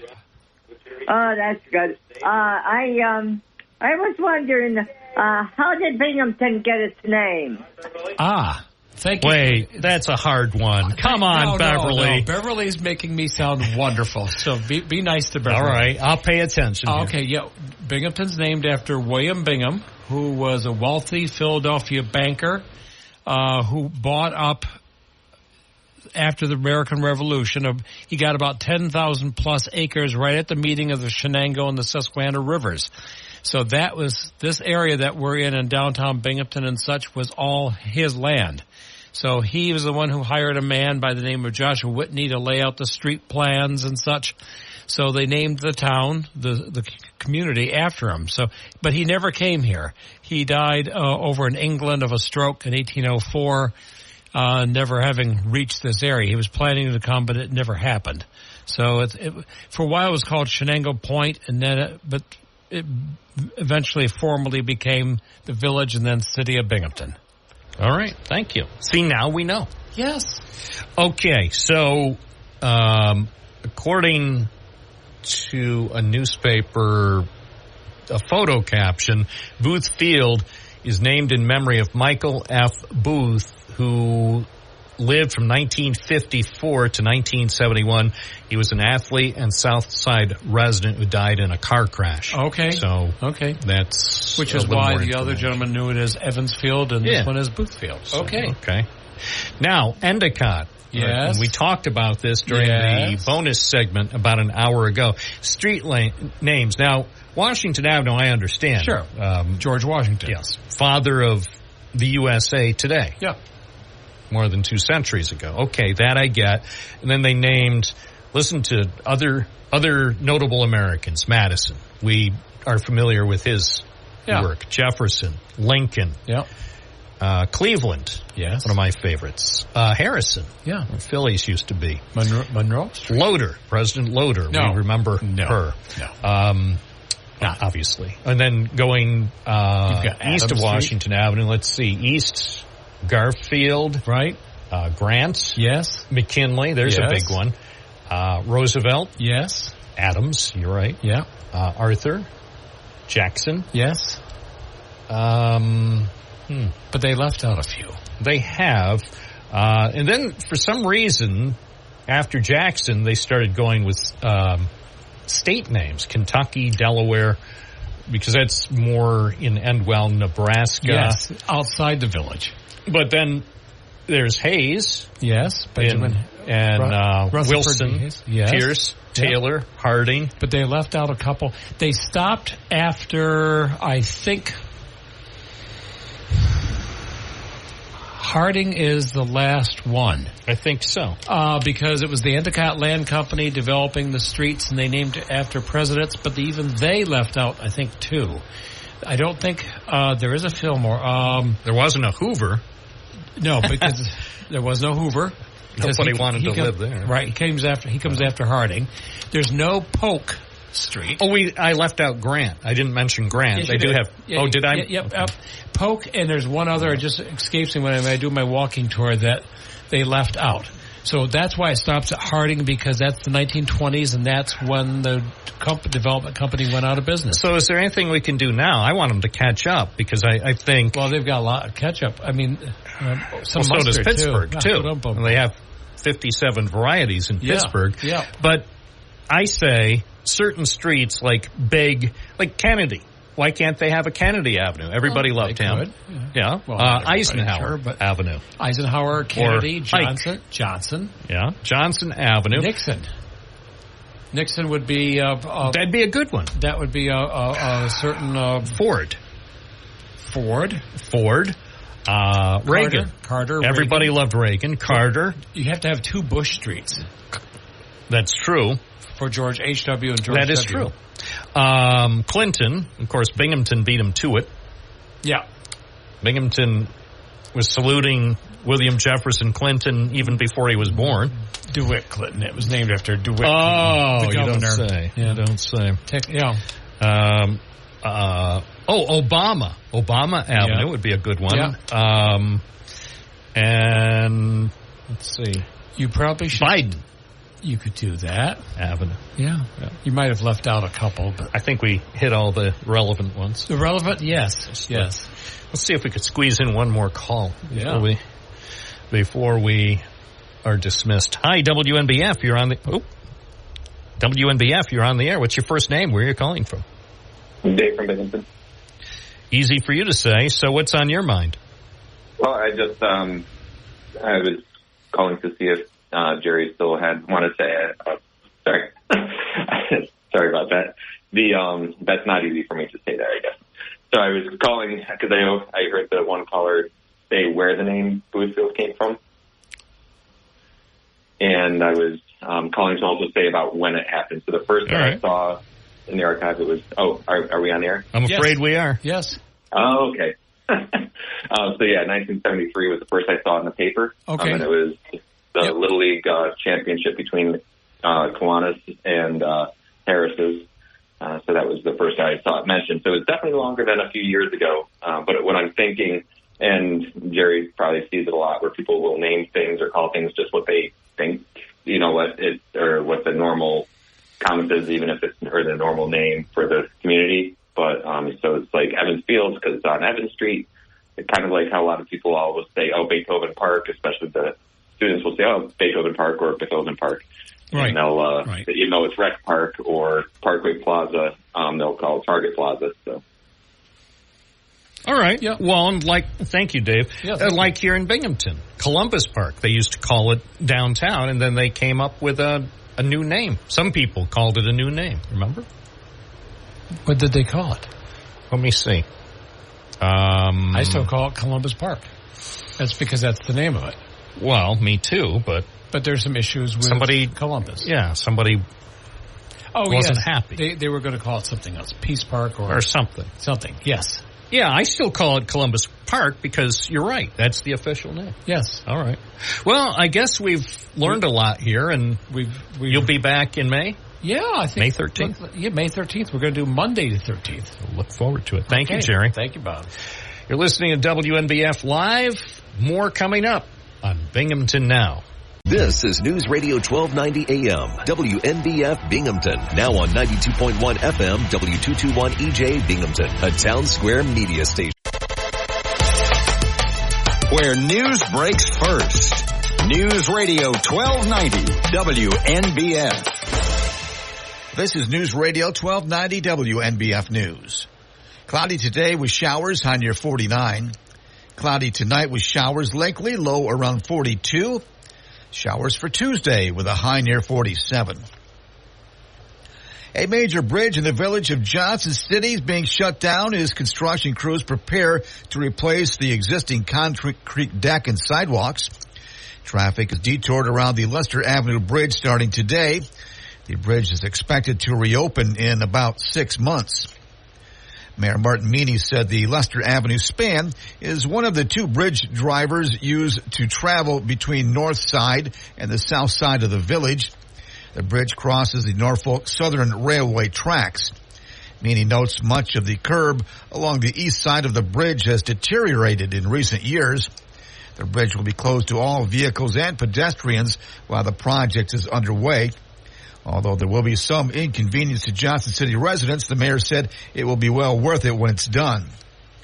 Johnson City drivers will also have to deal with another construction detour soon.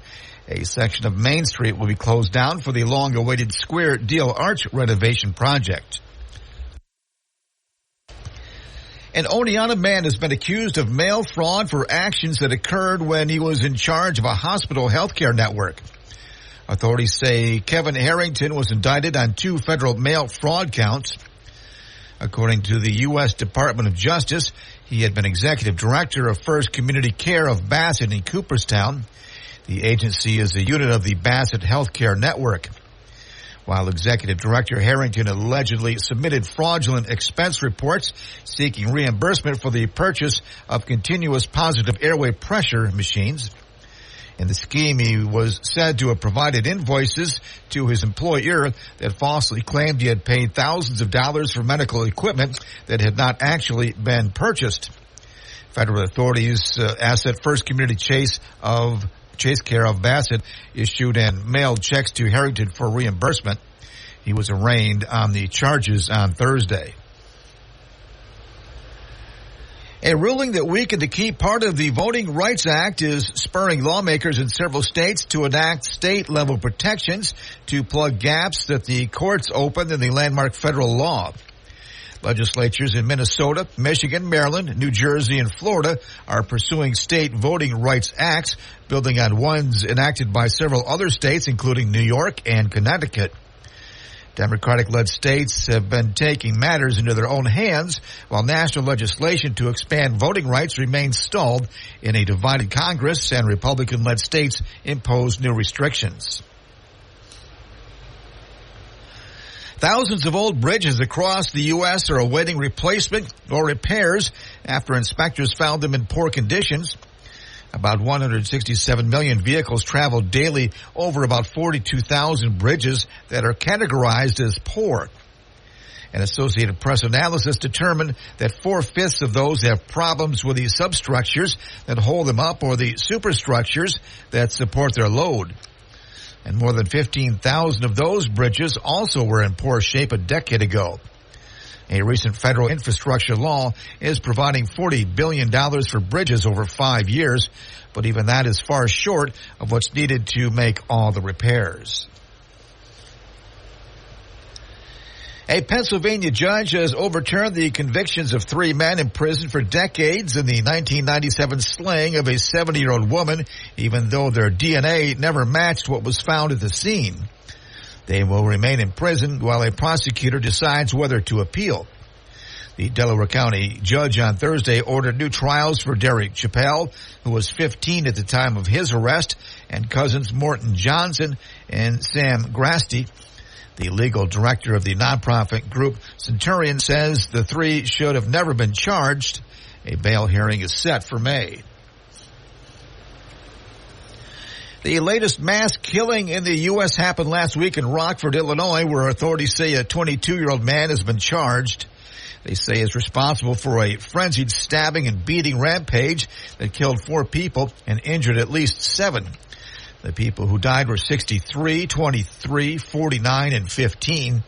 Police said the man acted alone, and they didn't know his motive. The attacks happened in a neighborhood of ranch-style homes around 1 p.m. last Wednesday in the northern Illinois city. It was the country's 13th mass killing this year, according to a database maintained by the Associated Press and USA Today in partnership with Northeastern University. At least 60 people have died this year in those killings. That's a look at local news. For updates on local news, weather, sports, and features, open up the WNBF app and online at WNBF.com. This is News Radio 1290 WNBF. From the Gulf Auto Studios, this is WNBF News Radio AM 1290. Also available at 92.1 FM. Reserve your new Toyota at Galt Toyota.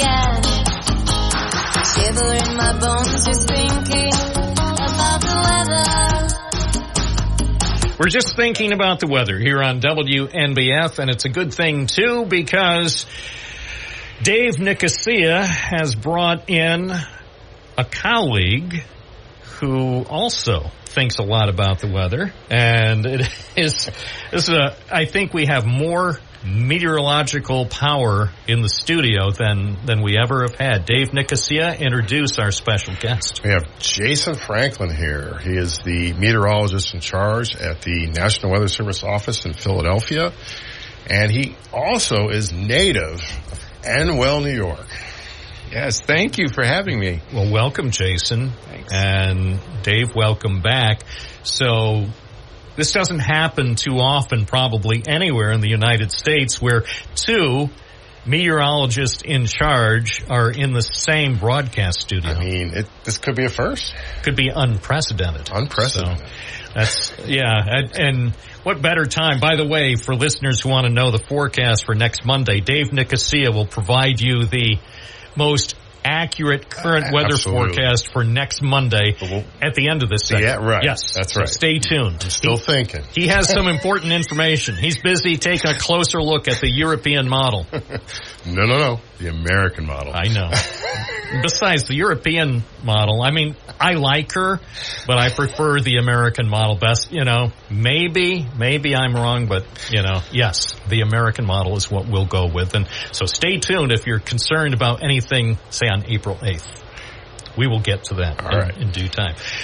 Jason Franklin So it's great to have you with us. I didn't realize that someone who grew up not too far from where I grew up in Endwell wound up becoming a member of the National Weather Service and also the meteorologist in charge at Philadelphia. So it's great to have you with us. Tell us a little bit about your childhood growing up in Endwell and in Broome County. Oh, goodness. Well, I went to Union Endicott School District from beginning to end, kindergarten all the way through 12th grade. Graduated in 1988. Went on to University at Albany, SUNY Albany after that, and then did some graduate work in Oklahoma at the Oklahoma University out there. And then got into the Weather Service in 1990, started in Albany, New York, did some volunteer work before that here at the Binghamton Airport, the Binghamton Weather Office of the National Weather Service. Got a couple summers in there. And then from Albany, went to many different locations across the Northeast and the Mid-Atlantic, even down to West Virginia. Did a couple years there. And then became in charge of the Buffalo office in the 2012 timeframe. Went down to Raleigh for a few years after that, and now in Philadelphia. And our regular listeners may have a little sense of what the meteorologist in charge does, because we've talked about that with Dave Nicosia in the past. But for our listeners who don't know about how the National Weather Service is set up, tell me about what your role, what your responsibilities are at the Mount Holly office, Philadelphia office. So pretty much like Dave and I, we are in charge of the entire office. So we have a specific geographic area that our office is responsible for, forecasting-wise, warning-wise. But there's a lot more to an office than just the forecasts. We have about 25 people. We have IT professionals. We have we have meteorologists, of course. We have hydrologists. We have budget. We have electronic technicians. So there's a whole slew of people that we are in charge of. And everyone works together. Everyone supports each other. And it's just a really great team.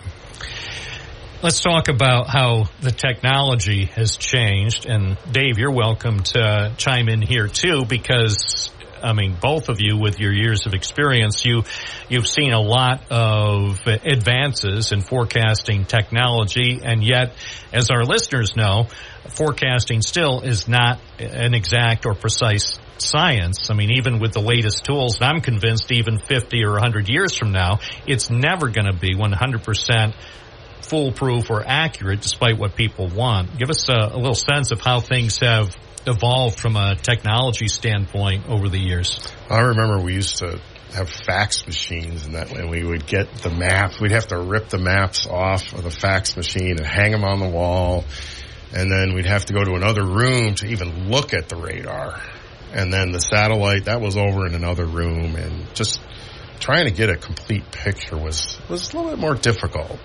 And our computer models back then were not nearly as accurate as they are today. Although, as you said, we're always going to be improving in that area.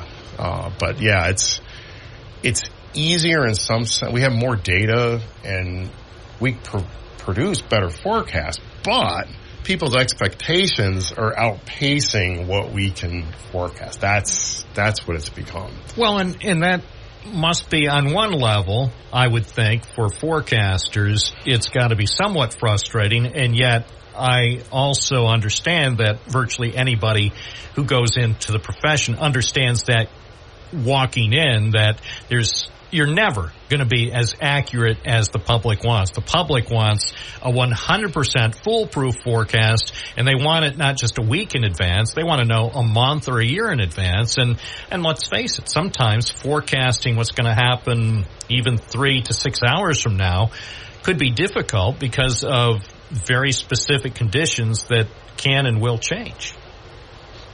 I mean, there are... Even if you have the perfect model, even the best, absolute best perfect model, there's still things that we will not be able to measure in the atmosphere. That error, that difference, that little difference over time just gets larger and larger and larger. So even if you had the absolute best predictor, you're still over time going to get things to go off into a different direction. It's just is.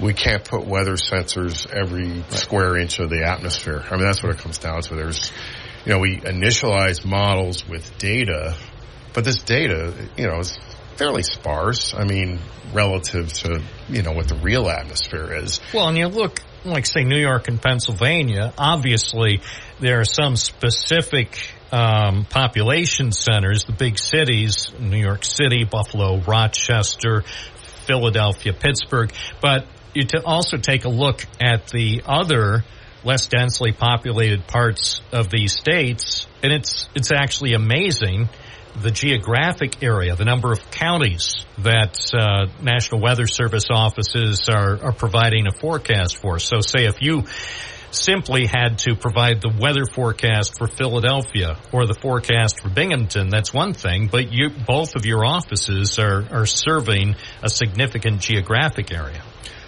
And, down in the Philadelphia area, we have one of the most densely populated areas of the country. New Jersey, southeastern PA, and Delaware, and we even have the eastern shore of Maryland.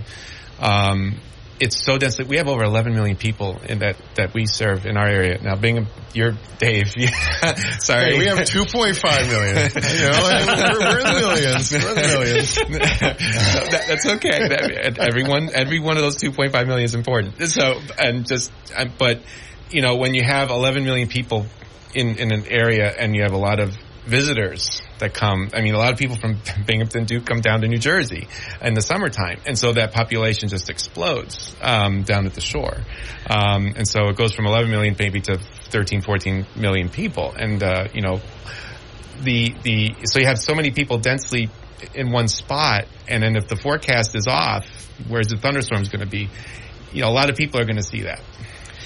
One of the things, and it was actually exactly a decade ago, and Dave Nicosia, so think about, if you will, Mr. Nicosia, the final weekend of March in 2014. Were you here? I believe so, yeah. All right. So everything is fine on a Sunday. So think about this. So I'm thinking, I believe it was Sunday, March 30th, 2014. And I am getting a call from a friend in Vestal. It was a snow event, and it was a very unusual snow event for the area. So I remember I'm living, my friend and I are living in an area not that many miles west of Johnson City and Binghamton, and I'm even looking at Mayor David's Twitter feed, and he took a picture at 9 o'clock on that Sunday night. Yeah, we've got the plow crews coming out, and the snow is coming down heavy. I called my friend in Vestal. I said, is it snowing where you are? No. And he looked out. I said, same here. There's nothing going on. And again, we're both, 5 to 10 miles west of Binghamton. I said, well, Mayor David just put a picture on Twitter, and it shows heavy snow falling outside City Hall and says, don't worry, we're putting the plows out on the street. So that was one of these very unusual late season snow events, heavy wet snow, but it affected only a relatively small area. I saw the accumulation thing on the map the next morning, and looked kind of like a cigar shape sort of along the border, but until you drove into, say, the central and eastern part of Vestal, you didn't see any snow on the ground the following morning. Yeah, we got nothing at the airport, but down in Conklin, I remember I had to give a talk that next day, and there was a foot of snow in Conklin. And we got nothing and it was a small, narrow band that just developed. And it shows what could happen at any given time. And that can pertain to snow, fall, sometimes rain or whatever. And, people will say, well, we got 3, 4, 5 inches of rain, and then a few miles away, well, it was cloudy, but we didn't see any precipitation. It just goes to show how hard it is to pinpoint what the specific weather will be like at a certain site on somebody's street. Yeah, but we do our best. Absolutely. But it just goes to show, given the very specific events. I mean, sometimes, say, in a winter when you know a nor'easter is heading our way, both of you could say, well, Philadelphia is going to likely get a foot or 2 feet of snow, or New York City or Binghamton. I mean, some of those storms that are going to cover the entire Northeast, you can say, yeah, this is going to be a crippling snowstorm that could affect transportation for many millions of people over the course of the next 2 or 3 days, but some storms aren't like that. Yes. The big ones, I mean, we tend to do better, but there's always that fine detail, though. You know, like Jason was saying, there could be a foot plus, and maybe they forecast it for the city, but if they're off by 5 miles, then how many million people didn't get the snow they expected? It happens in New York, I-95, New York City to D.C., where the rain snow line is, and even sometimes it gets up here into the southern tier, where that rain snow line is, and it could be raining like the Dickens, Delaware County, east of here, and it's snowing like crazy to the west. Jason, where were you in December 2020? Like, say, around December, was it 17th or 18th? Were you on duty? December 2020. That's when our area got hit with more than 40 inches of snow. I know your colleague who was in charge. Actually, you weren't. I wasn't in charge. You weren't in charge yet. I wasn't in charge. But you were still a warning coordination meteorologist. Yes, I was. But you were vacationing south of here and enjoying looking at your phone. Looks pretty interesting. So do you recall, because that was actually a few days before calendar winter arrived, when the Binghamton area received all that snow, did the Philadelphia area get much snow back then? So that day, I remember it. I was in the Mount Holly, New Jersey office outside Philly, and I come in, and we had some snow. We had some snow in southeastern Pennsylvania, New Jersey. We were expecting, 6, 10 inches or so. And then one of my forecasters says, and he knew I'm from up here, he says, Binghamton got 40 inches. And I said, get out of here. You're kidding. Come on. That doesn't, 2 feet, 2.5 feet, okay, but you're pulling my leg. He goes, oh no. And he showed me the report from, the Binghamton airport and the area around here, and I couldn't believe it. And so of course I had to call, my folks, and I said, what? I said, please tell me what happened. Is this true? Is this true? And they said, yeah, when they opened the curtains that morning, they were astounded as to how much snow fell that. Because at one point, I let my dogs out at about 3 a.m, and remember, Dave, again, you weren't here, so your fingerprints weren't actually on the forecast. I think as late as 10 or 11 o'clock, the forecast was calling, yes, for several inches, but it wasn't calling for 3 or 4 feet. I was in South Carolina, man. Yep. By the way, you're not under oath, and there's no law that pertains. But so I'm thinking, well, yeah, we'll get a little bit of snow, but I can probably make it to work tomorrow. So my dogs woke me up at about 3 o'clock. They wanted to go out, and it's like, all right, you can go out, open up the sliding glass door to the deck. I'm looking, what is going on here? There was already, I think, something like 2 feet. So I have to take video of this, and the dogs are like, I'm out there. They're smart enough not to even go outside. They're like, we don't want to get involved in this. And the snow at that rate, I think, was coming down, or at that point was maybe 3 or 4 inches an hour. It was an amazing 5 inches. Yes. At the airport, they had 2 hours of 5. I think that's what made heavy, wet snow. That's what made it really it came down so quickly in just a short period of time. That's crazy.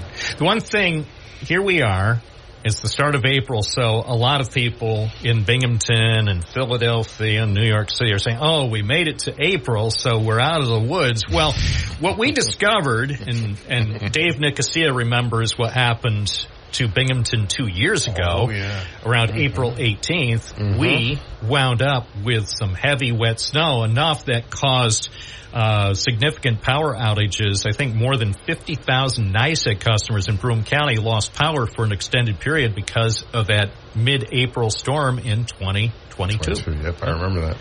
It was like 6 to 10 inches, but very heavy wet snow, and the leaves were starting to come out, and yeah, that was something. I mean, we've had snow in May here. I mean, May 18th is the latest. We had an inch of snow in 2002. I remember a lot of things. Yeah. Well, I'm looking at the picture from outside Court Street here on April 19th, 2 years ago, and it's beautiful, and yet it wasn't fun because at least here in downtown Binghamton, the power was on, but if you went just a half a mile in either direction, there were big sections of Binghamton, residential and commercial areas, that didn't have power, in some cases for 2 or 3 days. And it's really weird when you see the Price Chopper store or the CVS store over on the west side of Binghamton without any power. And with the expectation it might be a day or longer before the crews were able to get the power back on. So it shows, even though the calendar says spring, you're not out of the woods quite yet. It makes weather exciting around here. It does. It really does. I do recall, was it 1982? Was it April of 1982? April 82. That was a blizzard. It was a blizzard here. Blizzard, and I remember the schools closed here, and it can happen. Obviously, so you're going to stay, I assume, Jason, at the Philadelphia office, at least for the foreseeable future, and Dave, I assume you're going to stay at the Binghamton office. Hope so. For the foreseeable future. If they let me. Unless our bosses have to. Yeah, but if you had a choice, and again, not based on living conditions and being close to family and relatives and friends, but say just as a forecaster, is there another forecasting office that you might find more interesting or challenging than where both of you are currently working? Because I get the impression from talking with weather forecasters that a lot of forecasters enjoy some of the specific challenges of doing forecasts here in the Northeast. Me first. This area, because we get it all.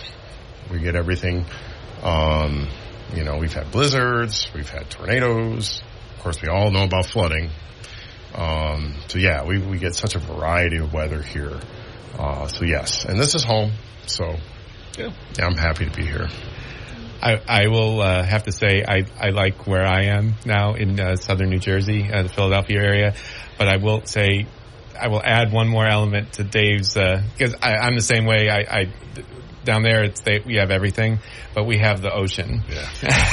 That's true. You do. That is a bonus. So that adds another element to everything. So. I'll give you that one. But I think of forecasters, and I'm sure they love their work, but say forecasters based in San Diego or Honolulu, I don't know. To me, it seems like I would get bored quite easily.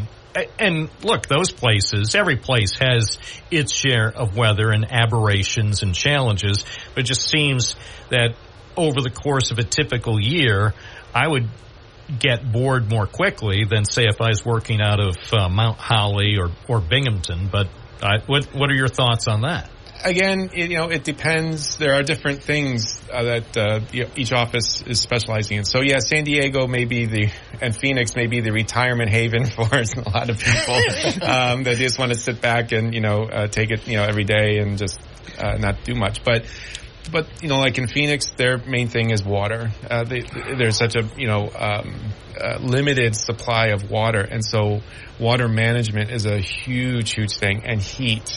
In the summertime. Well, and that's another thing. You see it in some major U.S. cities over the last couple of years where they have long strings of 100-degree plus days. I'm thinking, here in Binghamton, I don't think any of us alive know what an actual 100-degree plus day was. Is there one on record in our lifetime? Well, not at the airport. That's what I'm saying. In the valley, I would imagine. Yes. Because we got to 98 in July of 1988. Yeah. I mean, I remember... It probably was above 100 in the valley, but... I remember a few years ago in September, shortly after school started, when they still had the time and temperature clock up near UE High School at the corner of East Main and Washington Avenue. I remember, I think it was probably less than a week after classes had started, and the display on that time and temperature sign said 96. And I said, glad I'm not in class today. I don't think during the time I was at UE that it ever got into the 90s when we were in school. But I'm thinking, here it is early September. Now, fortunately, by then, I think UE High School had a good air conditioning system, but still, who wants to be inside a building anyway when it's approaching 100 degrees in September? Not fun. No. Nope. So we're talking about the weather with two meteorologists in charge, Dave Nicosia from Binghamton, Jason Franklin out of the Mount Holly office serving the Philadelphia area. All right, now the most important moment of your life, Dave. Oh, gosh. The weather forecast for 1 week from today. Oh, boy. Okay. So, again, everybody has been whipped into a frenzy by the media. I'm not surprised that we in the media have done it, and nobody's surprised. Everybody seems excited about what is supposed to happen next Monday afternoon. So, based on the way things are looking now, what kind of guidance can you give people who are looking forward to the eclipse? It's actually looking for early April, where we usually have a 75 to 80% chance of cloud cover on an average year. It's looking much better than that. The models have been pretty consistent on high pressure in the east. So there's a pretty good chance that there'll be very little cloud cover. If anything, we'll have some high cirrus clouds. But that's what it's looking like right now, and it really hasn't changed. And it's further west, towards the plains, and that's where there's some nasty weather. So we actually may have some pretty nice weather here. All right. Surprisingly. Okay. Well, I'm not going to be devastated whatever happens. I'll cover whatever happens. If people get to enjoy what everybody has been looking forward to, I'll cover that. If not, millions of tearful children were inconsolable because it was cloudy and rainy, or who knows, it's April, snowy, or whatever. I've been joking with people. I said, yeah, I think we're going to have a repeat of what happened in April of 2022. And people look at me like, you better not, Bob, because we will track you down. And even if I had nothing to do with it, they'll have to extract some sort of vengeance. But so looking ahead, just generally for a spring, are we expecting an active weather pattern generally for spring? And I know these long range forecasts, Dave, we've had these discussions. I know that it's difficult, but just, for guidance as people look ahead to next few months, generally what you think we might expect in terms of temperatures, precipitation, and so on. Well, certainly going to get warmer. Better get warmer. My tomato plants are hanging on the... I think the official is milder than normal temperatures and near normal precip. But it's a crapshoot. It's really difficult to forecast beyond much more than like a couple weeks. But stay tuned. Stay tuned. That's why we keep providing forecasts on the air that are put together by professionals at the National Weather Service. So I always commend the people, whether it's the Binghamton office or anywhere else with the National Weather Service, for the work they do year-round, trying to keep people, first and foremost, keeping people safe and giving people as much advance warning when there's going to be hazardous weather. And that is, it's critical. It's critical for this country, and certainly the fact that the forecasters are always striving to get the information out quickly. Obviously it's important for radio, TV, and online content producers, but it's also, most importantly, it's just so critical for the safety of every American. And Dave's team, my team, all of us in the Weather Service, we plan and we train and we work with the communities to get everyone prepared for events. And a lot of people say, oh, this isn't going to happen here. It's not, the last time this happened was so long ago, it's so infrequent. It can happen. Flooding, tornado, hurricane, whatever it is, it can happen. Your power goes out for 2 weeks. Then what? do you know what to do? And that's a critical thing. And a lot of people, whether it was in April of 2022 with the heavy snow, that was unusual for that time of year, or with our last really big flooding event that happened in September 2011, where a lot of people dealt with extended periods of no power. I mean, people definitely need to be prepared, because anything ultimately can happen. Even if it's never happened at a specific site, doesn't mean that it never will happen. Absolutely. Mm-hmm. Gentlemen, thank you so much. I love talking weather, especially with a couple of people who have real knowledge. I appreciate your joining us. Thanks, Bob. Thank you. Jason Franklin, the meteorologist in charge at the Mount Holly, Philadelphia office of the National Weather Service, and Dave Nicosia, who is proud to have his office high atop Mount Ettrick in the town of Maine at the Greater Binghamton Airport. Gentlemen, thank you so much. Thank you. We're live and local on a Monday morning. I'm Bob Joseph on WNBF.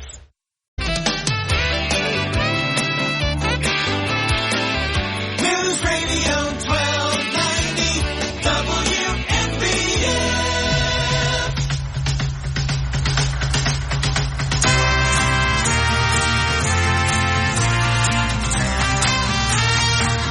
Bob Joseph. You are all the woman I need, and baby, you know it. You can make this beggar a king, a clown or a poet.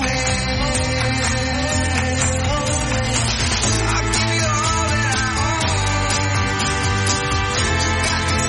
got me standing in line, out in the cold, baby, survive. Bend me, shake me any way you want me. Long as you love me, it's all WNBF Live with Bob Joseph. Binghamton now 607-772-1290. If you have some thoughts on this Monday morning forecast from the National Weather Service, cloudy today, a chance of showers, maybe some sprinkles during the afternoon, high 49. Tonight, cloudy, showers likely, low 42. Tomorrow, showers in the morning, rain in the afternoon, high 47. And Wednesday, rain. It'll be breezy, high 43. Right now in downtown Binghamton, it's 43. It's 6 Celsius at WNBF. Hi, you're on the air. What's your first name? Where are you calling from?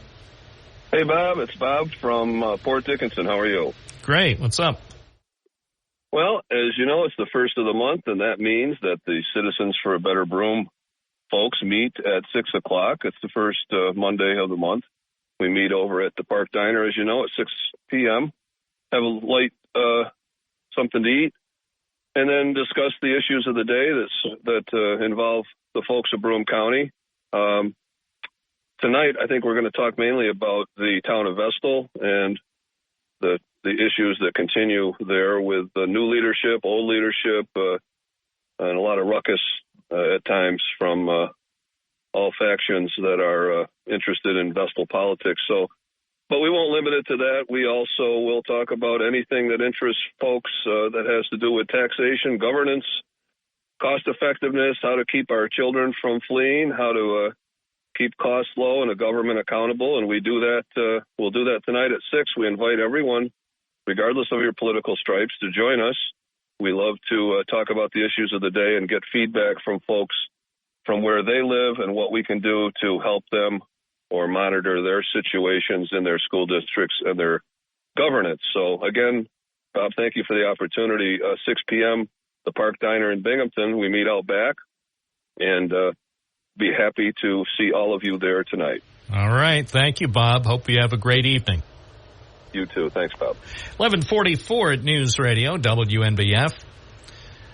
And if you live in Vestal, if you have thoughts about what's going on there, as I've said in the last few weeks, given what's transpiring in the town of Vestal, you would think we would have lots of residents calling the program to discuss, but maybe only the media are interested. Maybe the town of Vestal residents are happy with the way it's going.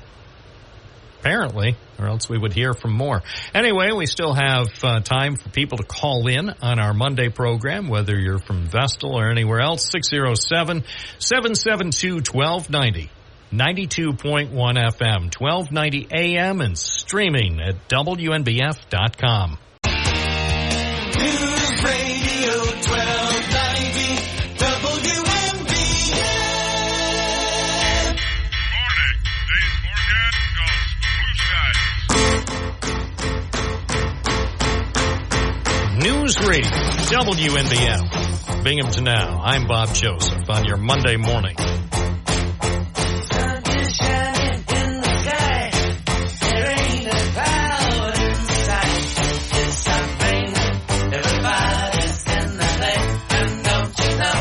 It's a beautiful day. Hey, running down the avenue, see how the sun shines brightly in the city.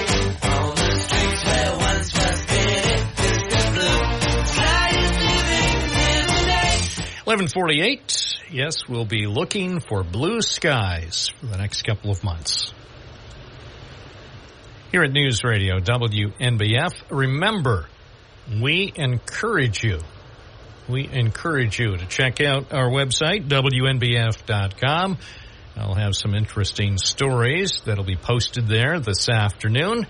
So if you would like to see some interesting original reporting, WNBF.com is a good source for that, with some very important local stories and some interesting features. Check it out frequently, WNBF.com, serving you.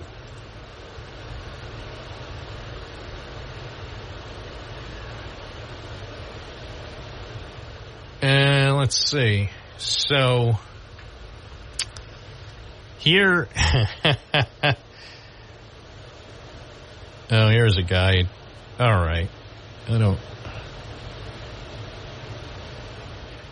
I don't know. Yeah, if you're that upset, I don't really think.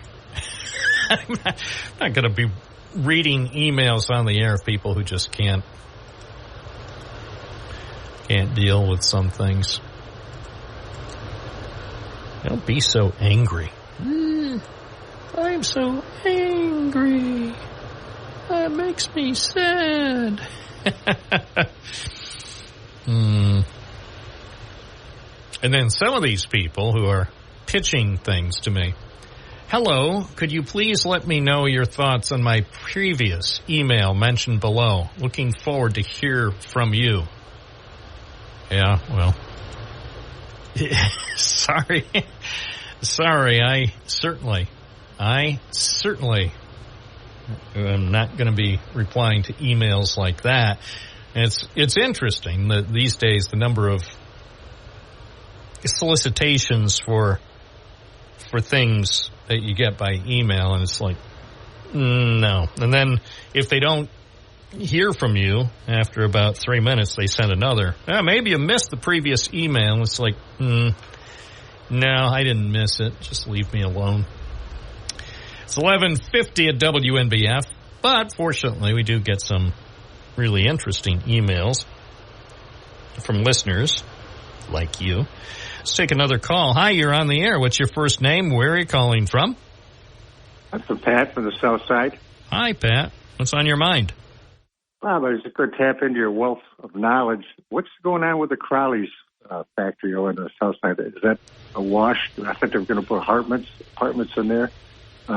Yeah, they still are planning to do the Crowley lofts, but I'll see if I can do an update for you, because it has been a while, and you're right. I've been waiting to see some action myself. So, but they had said, I think, that it would take at least a couple of years before it's completed. But what I would like to see with that project is something similar to how things worked out in Johnson City with the old Endicott Johnson building. That would be fantastic. Well, I mean, there's still a few other buildings around here that might lend themselves to a project like that, but course, what we saw with the Victory Lost project that Matthew Paulus did is you have to find a lot of sources of money, as in state money, to make it possible. So I know some state money has been approved for the Crowley project, so I don't know what percentage the state funding will cover it, but that'll cover at least part of the cost. Yeah, it'd be a shame just to let it drop like that. Yeah, so I don't know. We'll see. There are a couple of other properties nearby that could also, who knows, be redeveloped, but I'll see what I can find out, okay? Thank you very much. Thank you for the call. So, yeah, I can see. If I were a developer, I have a couple of thoughts about what I might do over there. That could be useful. Let's see what else here. Oh, all right. Asbury Court.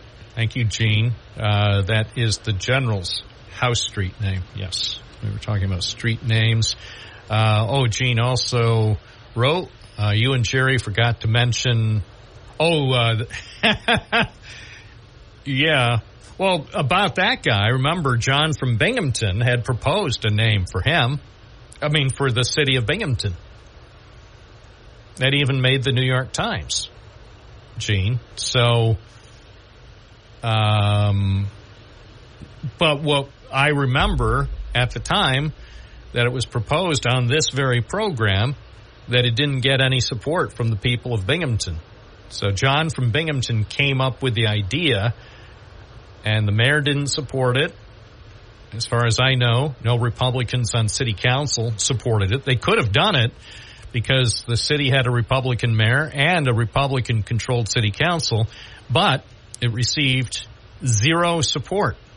So, and I'm not just saying that. I know some people think, oh, Bob, you're just saying that. No, I didn't just say that. Who supported that street name after it was proposed on this program and after it received coverage of all places in the New York Times? You know, who would guess that somebody from the New York Times would have the audacity to write in the Sunday Times about something that happened on this program? Let me see. I think I have that article here. Yes. It was in the New York Times, April 8th, 2017, The Myth of Main Street. Shortly after you-know-who was elected president, John from Binghamton began to lobby the city to rename its Main Street. The proposal captured the hopes for economic salvation that the president represented to so many voters in country towns and small cities across the nation. At each and every campaign stop, John explained to a Binghamton radio station, he mentioned the blight of upstate New York and the economy here. But again, John from Binghamton was the only one on this program that I recall who supported renaming Main Street. So, and as I said, Republicans in Binghamton. Remember, I'm not a Democrat. I'm not a Republican. I'm not registered with any party, so I have no sway over what happens here in Binghamton. I'm a facilitator. I just answer the phone here. Hi, WNBF. You're on the air. What's your first name? Where are you calling from? Hi, this is Tim from Endicott. Hi, good morning. What's up? So I hear there's another auto parts store coming in where Marchuska owns the property across from Dunkin' Donuts by the UE High School. Yeah, Bill O'Reilly is building an auto parts store. We don't need another auto parts store. There's two on Main Street, Advanced Auto Parts. The other one, there's the Napa on Vestal Ave. There's the one across the river in Vestal. I mean, they're like a stone throw away from each other. Do we really need another auto parts store? Well, I know O'Reilly Auto Parts has wanted to have a store in the Binghamton market, so now they'll have one. Probably in 6 months. Bob? Yeah, Chick-fil-A. That's awesome. Can you imagine a Chick-fil-A right there instead of an auto parts place? I know one thing, UE High School would cash that box big time. Yeah, suddenly you'd have students transferring from Vestal so they could go to UE so they'd be close to Chick-fil-A for lunch every day. Now you're onto something. Yeah, I would, if I was in high school, I would look forward. I might, if they opened a Chick-fil-A there, obviously they can't because O'Reilly bought the property. I think they just got our idea. I think they just got our idea anyways. Could be. Anyway, appreciate your call, and thanks for the thoughts. Have a great day. Yeah, have a great afternoon. I think it's too late now. Bill O'Reilly is opening up his auto parts shop, so can't stop that. But it would have been a good place for a Chick-fil-A. Bob Joseph back tomorrow morning, right here from 9 to noon. Here, WNBF, WNBF.com. This is News Radio 1290 AM, WNBF Binghamton. Now on 92.1 FM, W221 EJ Binghamton, a town